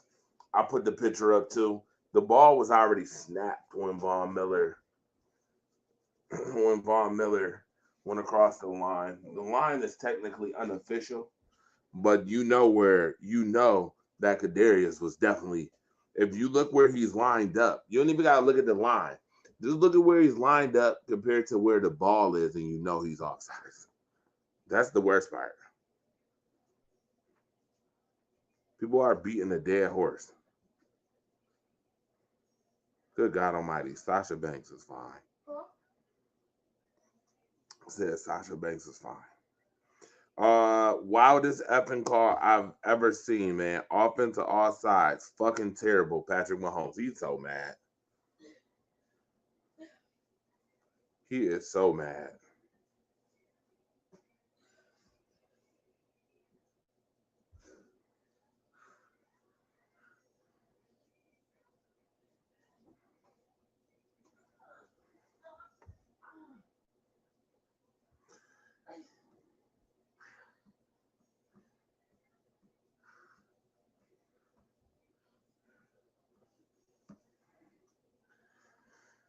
And they lucky. Yeah, they lucky. A whole hissy fit is crazy, yeah. Well, I mean, he wanted to win. Patrick Mahomes wanted to win. But yes, very, very, very hissy fitish. Alex, my guy Alex from Sports Radar. That's my guy. Alex Snyder. Shout out to you.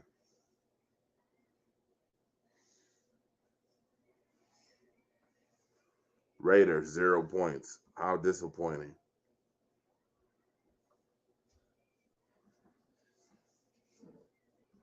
What else we got?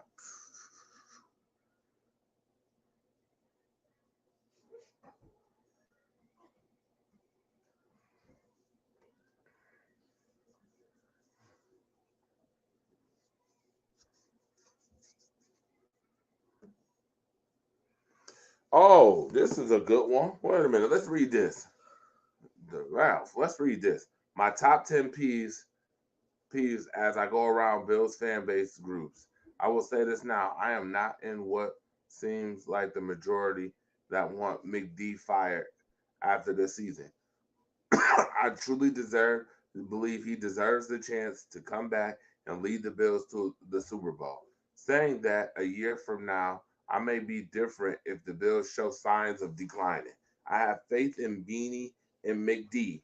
Will continue to tweak the roster and make changes in the coaching ranks to better the team. 10. JA will demand a trade in a couple years. 9. Bills need an offensive head coach. 8. Sign anyone that gets wavered, gets waived. 7. Bean is a lousy to mediocre GM. 6. We're wasting Josh. 5. Bills aren't making the playoffs. 4. Window has closed. 3. McD has peaked. 2. You accept mediocrity. Number 1 pet peeve: the disrespect for a coach that has brought the Bills back from the dark ages of relevancy. I don't mind the opinions on why many think he should go as a great discussion, but uh, insulting names: McDumbass, Dimwit, McD Stupid, McD Dum Dum, McClappity, etc., for some reason bothers me. Fans have forgotten the lousy coaching the Bills had 17 years before McD arrived.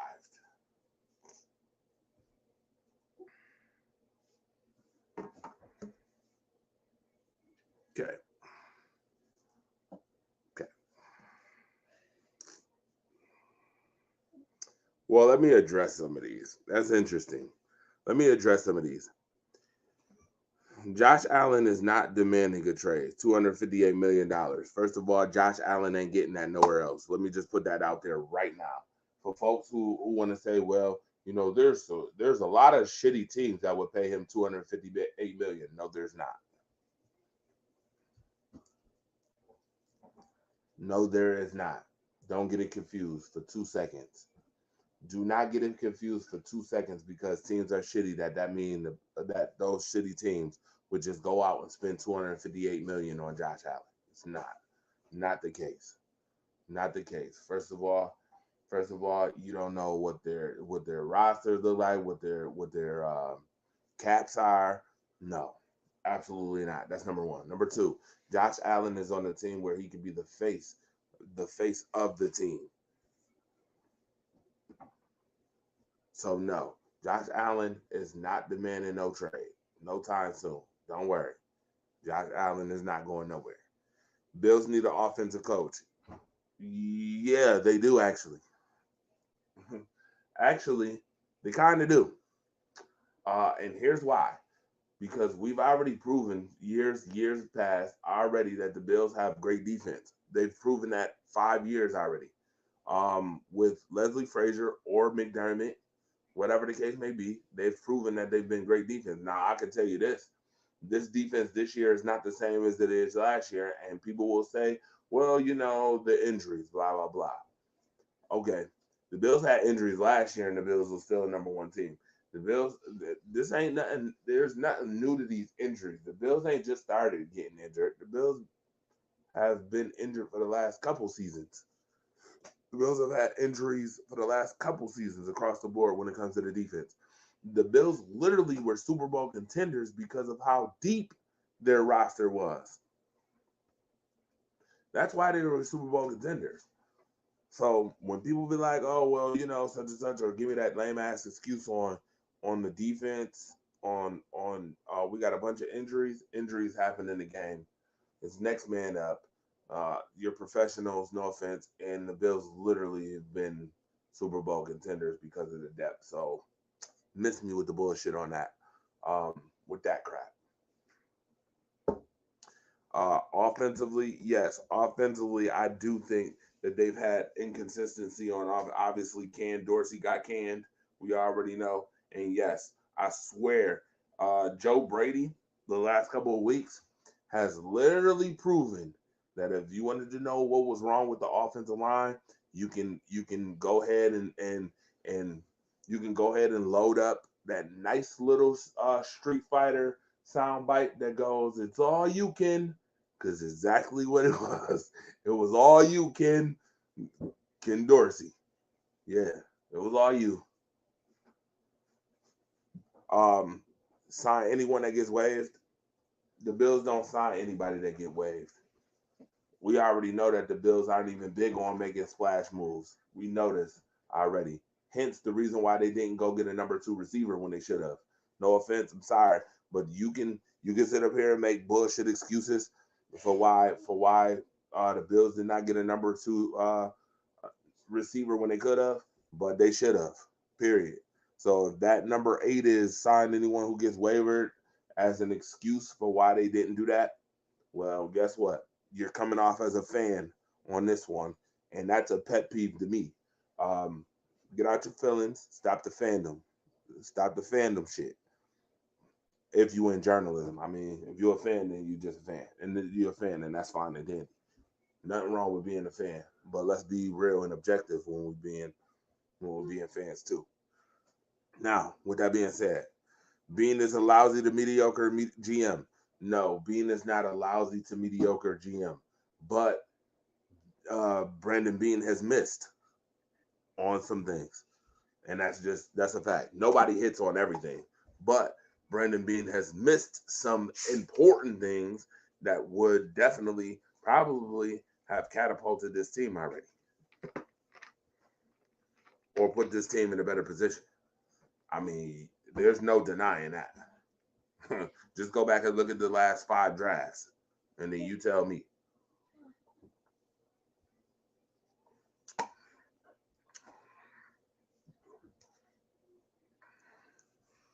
We're wasting Josh.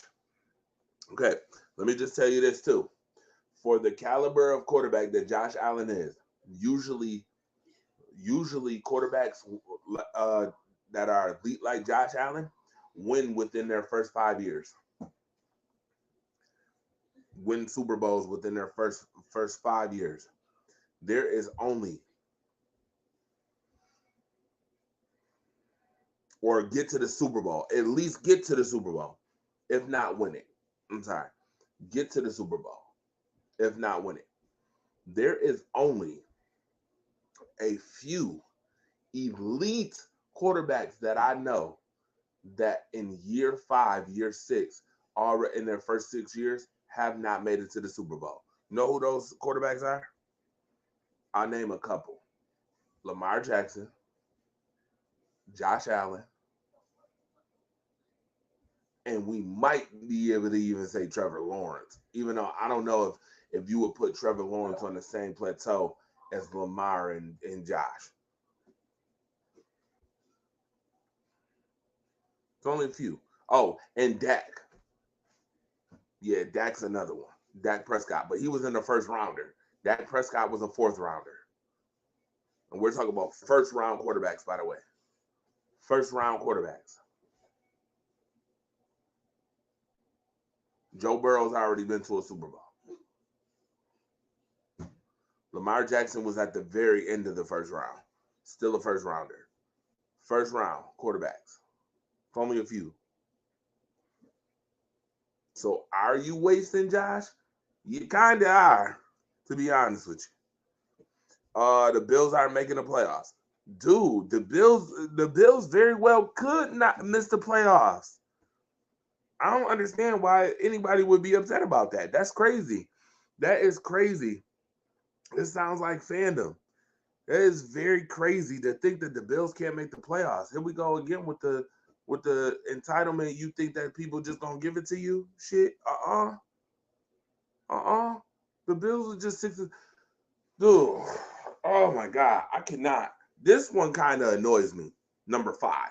The Bills aren't making the playoff. Dude. This annoys me for many reasons. Number 1, let's not forget, please, for the love of God and all his disciples, the Bills' ceiling right now should be 9-3 or 10-3. The Bills' ceiling should be right where the rest of the top 3 teams are, or 4 teams are. 10-3. Baltimore 10-3. Dallas, Philly, San Francisco, all 10-3. Buffalo's ceiling should be 10-3. The Bills' basement could easily be 5-8. Easily. Please let's not forget. Denver was the straw that really broke the camel's back in this whole situation. They barely beat the Giants. I was there for that one. If they run Saquon Barkley, we're having a different conversation right now. If Godwin looks up at the lights on a Hail Mary in a game that Buffalo once again should have closed out, should have never came down to that. If he looks up at the lights, Buffalo would have went home with another L. That's 2 right there. That's 2. All right. That's totally different from 7-6. We're talking about 5-8 right now. Easily, the Bills could have been 5-8. So for people to be sitting up here talking about the Bills, that they're upset because people say the Bills are making the playoffs, that's a big possibility. That's not like, oh my God, it's so disrespectful to say that. That's bullshit. They were literally 1 foot away from being 6-7 today. And a 7th loss would definitely have made this thing real spooky. Especially when you play Dallas next week at home. And you still got Miami the last week of the year. That'd have been hella fucking spooky. And then you still got to play catch up because of all the conference losses you have. All the conference. Bro. How many conference losses do the Bills got this year? New England, the Jets, Denver, Cincinnati,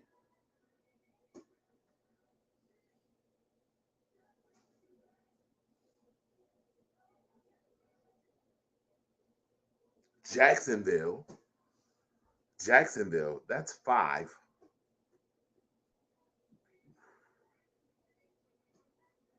I could have swore it's the 6th one. Who's the 6th loss?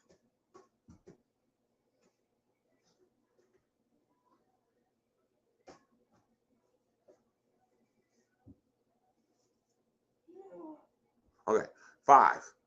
So 5 out of their 6 losses, right? 5 out of 6 because the other loss is to Philly.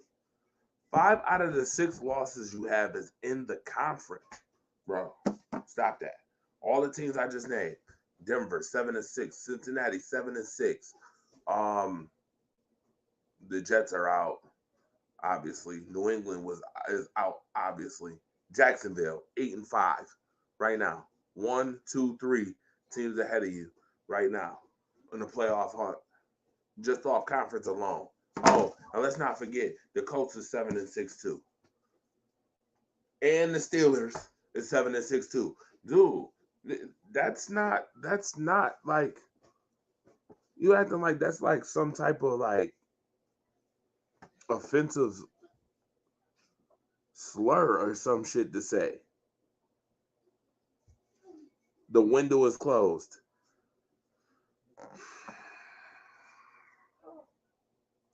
The window is closing. I'm not understanding.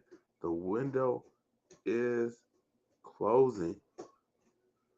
Yes, it is. You can try to act like you don't want to admit that, but the fact of the matter remains. And I'm sorry, I'm about to switch my angle. I'll plug this in real quick. The fact remains. Yes, the window is closing. It is closing, very much so. And let me tell you why it's closing. It's closing because look at your roster. Look at your roster. Poyer, Micah Hyde, Vaughn Miller, Dawson Knox, Mitch Morris, Spencer Brown. I'm telling you right now, I'm naming players who probably should be gone next year. All of those players. Every single one of them. Gabe Davis.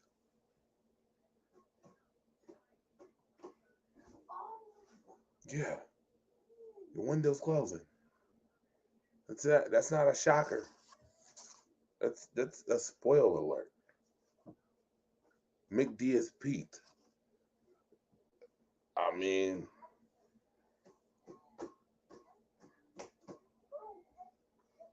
I don't know how you don't think so. You can't get him over the hump.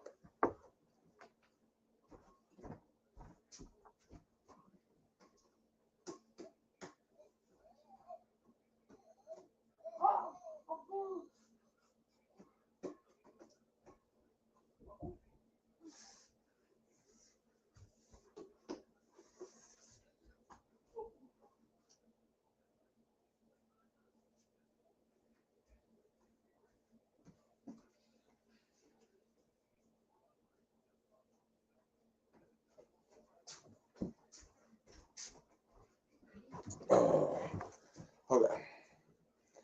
Yeah, he can't get him over the hump. I'm not surprised people think that he's peaked. McDermott.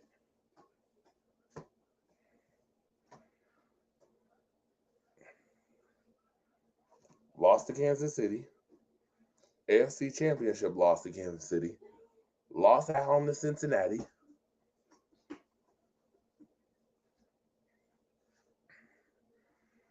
I mean, he can't even close games out now. He barely could close a game. Dude. Dude. Again, we're very close to talking about the Bills being. Oh, what did I say? I said 5-8. The Bills very well could have been 4-9. 4-9. Kadarius Toney's a foot into the line of scrimmage. The Giants game, in which if they would have ran Saquon Barkley, and if Chris Godwin looks up, all you had to do is look up. If he looks up, that's 3 losses that y'all could have easily took this year. Easily. And you're talking about, like, this last 3 is crazy to me. These last 3 are wildly, like, your fandom is definitely showing. The Bills are making the playoffs. That's not like out of the ballpark to say. Window is closed. That's definitely not out the ballpark. Sean McDermott is peaked. That's definitely not out the ballpark. You accept mediocrity. I mean, in order for it to be offensive, there's got to be some truth in it to be offensive, to be offended. And you sound real offended because you put mediocrity in big capital letters.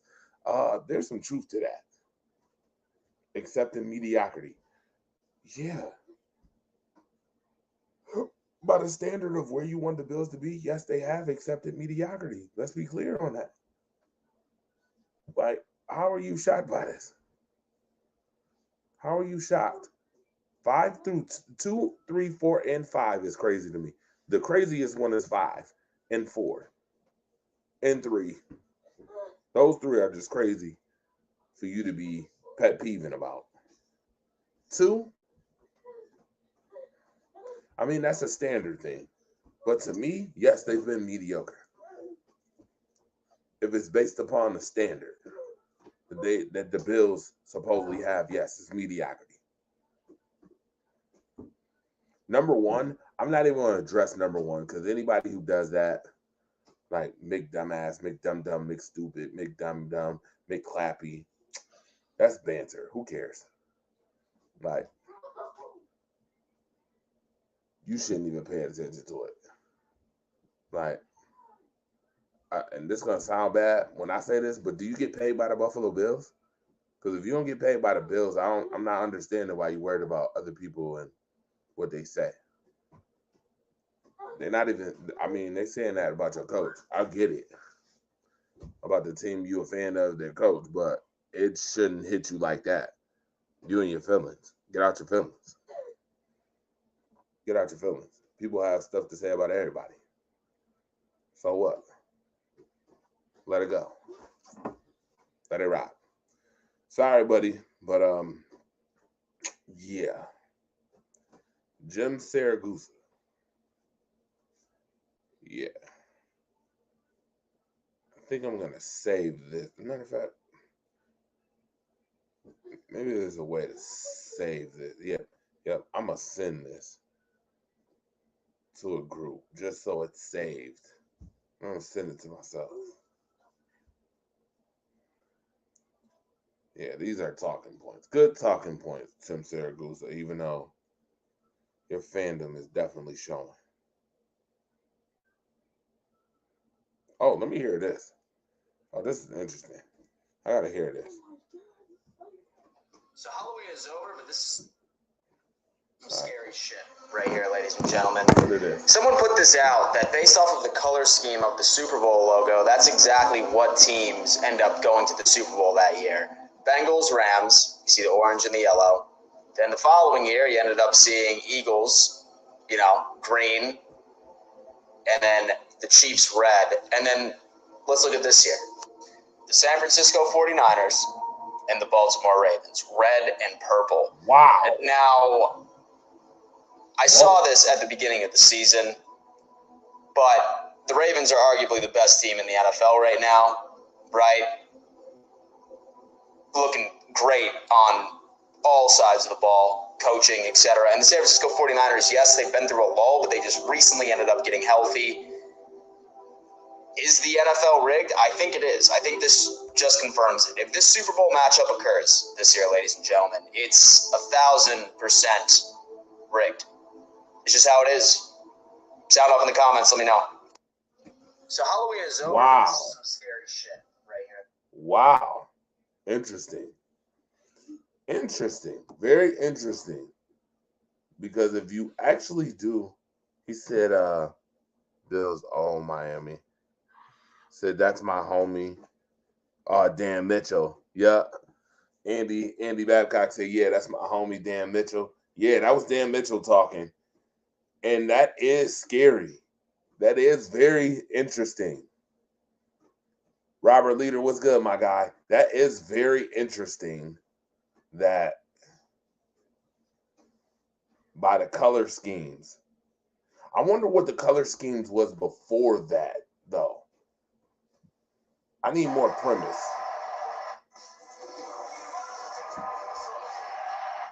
Give me more premise. I'd love to see the rest of the color schemes.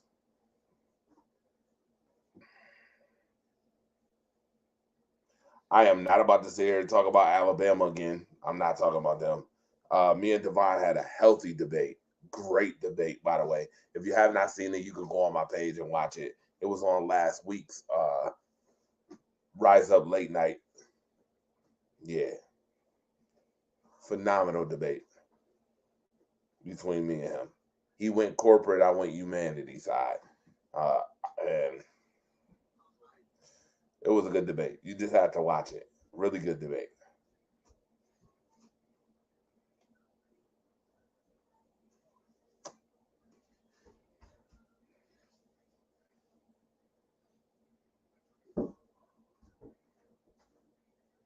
Washington gonna win it all. Washington who? The Commanders? Yeah, right. Get it out. You funny.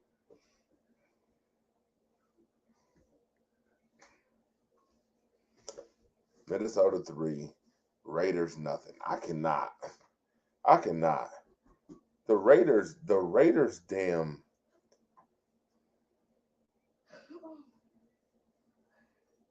The Raiders is just that.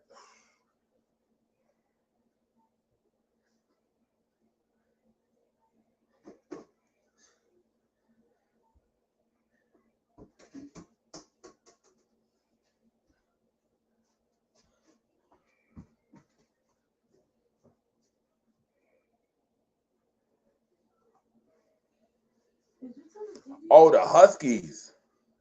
Oh, you talking about the Huskies? You think Washington winning it all? Really? Really, Andy? Wow, interesting.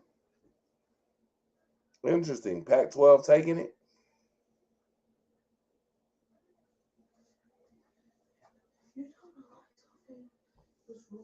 No.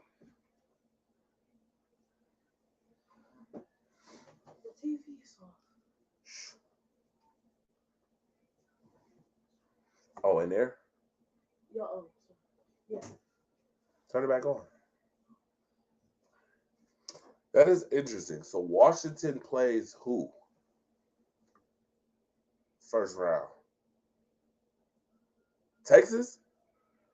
Wait a minute. So you think Washington beating Texas? I don't think so. I think Texas is winning the whole thing. I think Texas is gonna win it, and Texas is gonna be that's gonna be the introduction to Texas going to the SEC. Watch. Your boy Dan Mitchell said that the that he thinks the Super Bowls is rigged. Well, I'm not gonna say the NCAA is rigged, but I will say that the NCAA is very suspect. And Mr. Waddle has a tantrum. LOL. You funny. I think that the NCAA is very suspect. They can't cover all three of them boys. We'll see. I'm telling you. I got a feeling. Texas is gonna win. I got a feeling Texas is gonna win. And I have this sneaking suspicion, as much as everybody think this can't happen. For some reason, people think that Michigan can knock off Alabama. I think they can. And I'd be very careful. We will see Jim Harbaugh versus Nick Saban coming up. I'll be very careful. Because I think the final is going to be Texas-Michigan. And I think Texas is going to win it. I think Texas is going to go ahead and win it. And that's going to be their introduction. I'm telling you. To the SEC next year. Would not be shocked.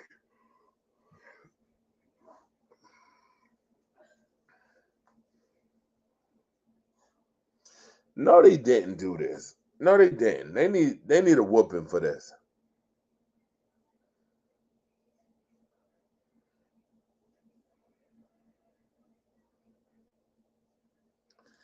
They need a whooping for this. I cannot.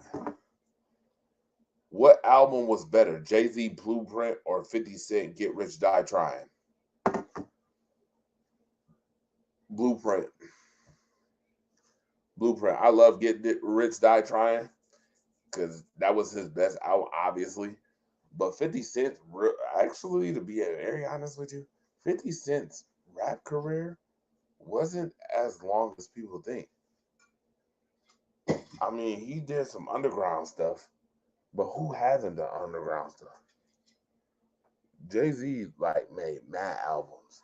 I mean, and right now, Blueprint would obviously be the better album right now too. I would say it's close. But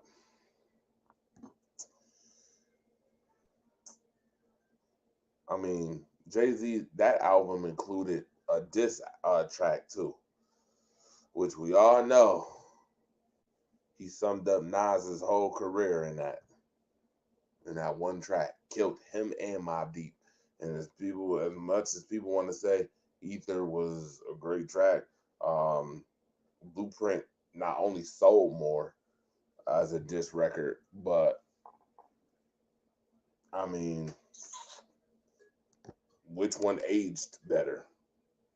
Blueprint, by far, aged better than Ether did, for sure.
Oh, yep, I'm back in here. I ain't left. I'm sorry, my tablet did something crazy just now, but we back in here.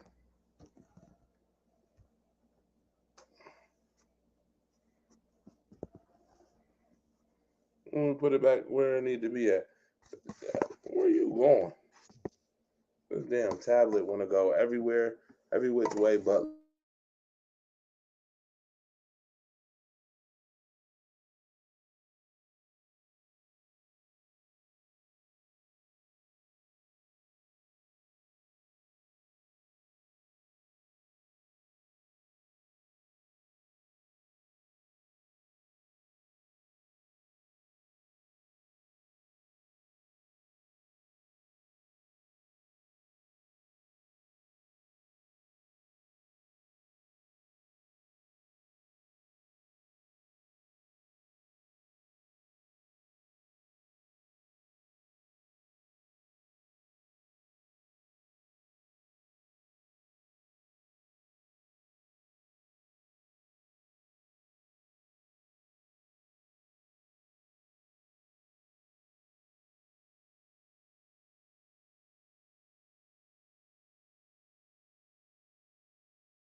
Okay, now it shouldn't do it again.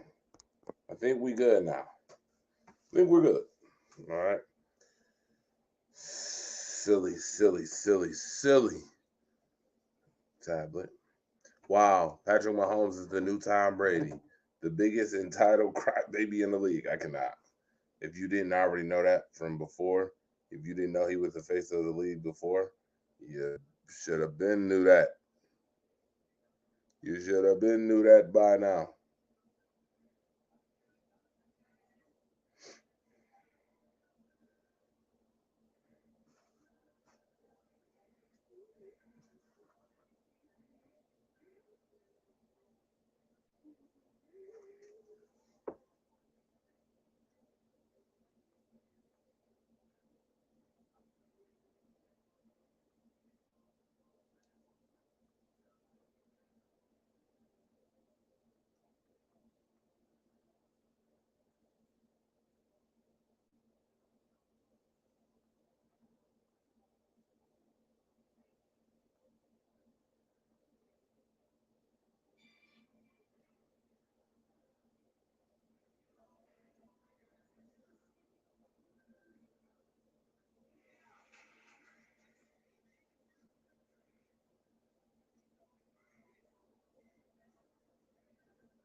Sorry about that. I was messaging Roxanne Perez. For folks who do not know who Roxanne Perez is, Roxanne Perez is Nyla. Who's Roxanne Perez? Let's see if you remember. Roxanne Perez. Who is that?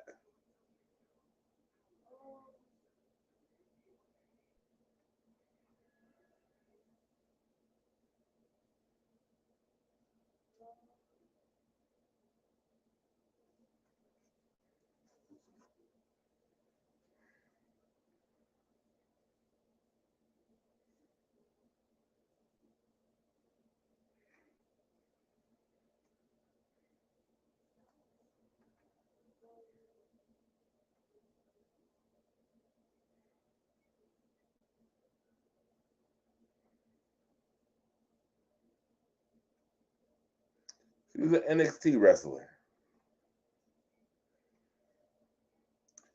The longest streak in the NFL in 6 years by the Bills quarterback. Josh Allen has now thrown an interception in 9 straight games. Lord. Oh, Lord.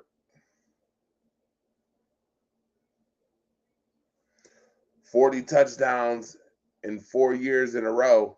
Never been done, but keep hating. Yeah. Josh is now one of those guys where I have to throw an interception. It just has to happen. I have to throw an interception. That's how I feel about him.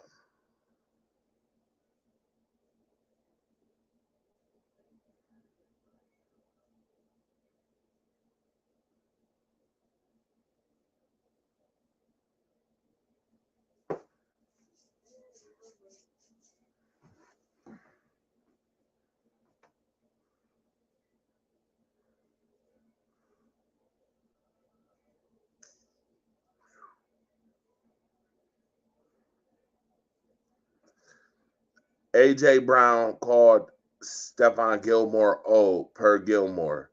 Probably shouldn't have poked that bear. Hashtag Cowboys. Gilmore was lights out. Somebody said so he got cooked by a geriatric. I cannot. The internet never loses. Internet never loses. Yo, what? Yeah, Stephon Gilmore was one of the best corners in football.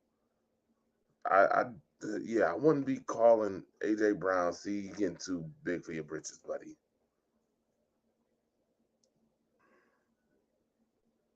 Too big for your britches, buddy. Might want to watch out.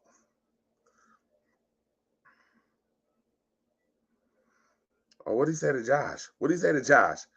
Patrick Mahomes, what you say to Josh? I gotta hear this. What did he say to Josh? Josh came up and gave him.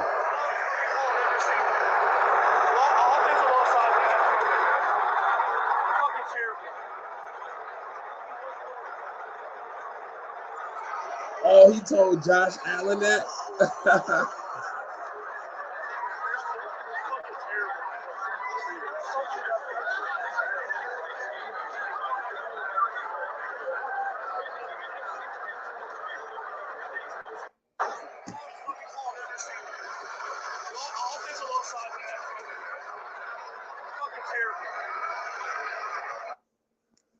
He told Josh that's the worst call he ever seen.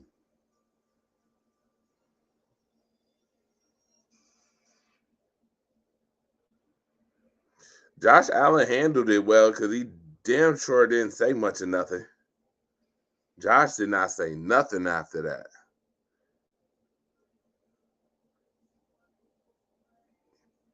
Josh definitely didn't say much of nothing. I'm glad Josh kept his mouth shut. Ooh-wee. Hey,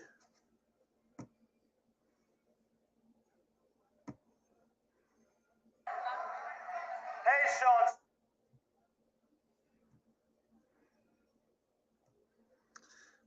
All right, let's see. Damn. It went from 1 hour to 2 hours and 42 minutes. Wow, I did not see this.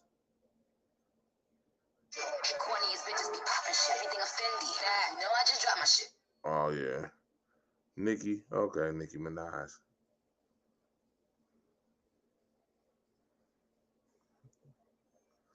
Black women is winning.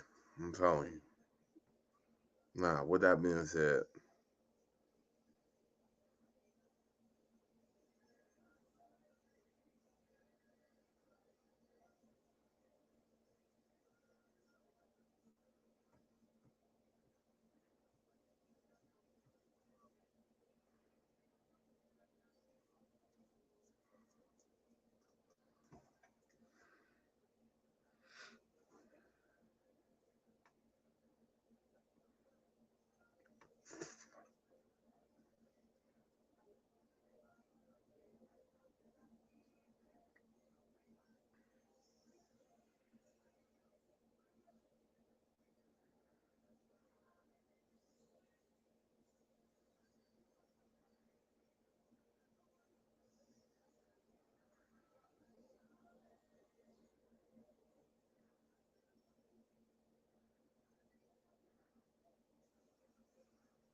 all right. Von Miller, give us our damn money back and act like Michael and beat it. All right, Jennifer Frederick, Matt. I told you, Von Miller. Done got that money. Done got that money up off you. Done got that money about you.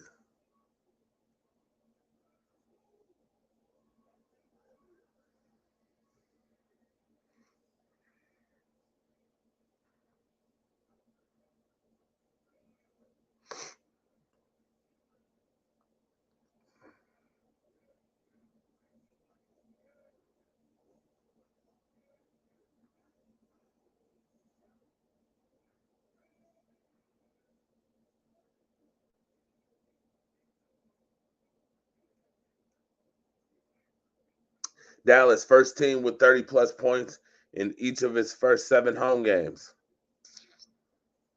Better watch out. Dallas ain't no joke at home, especially at home.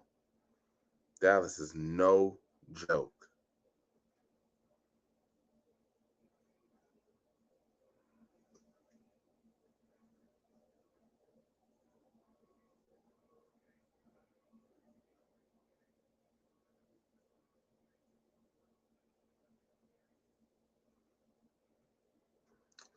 Now, with that being said,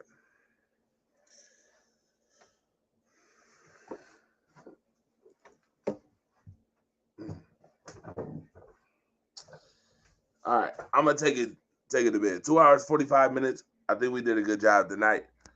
Again, we'll talk some more.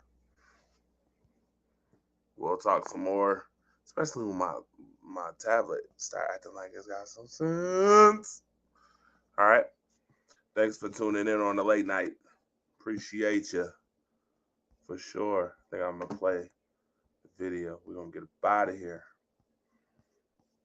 I got stuff to do in the morning too. So see y'all later.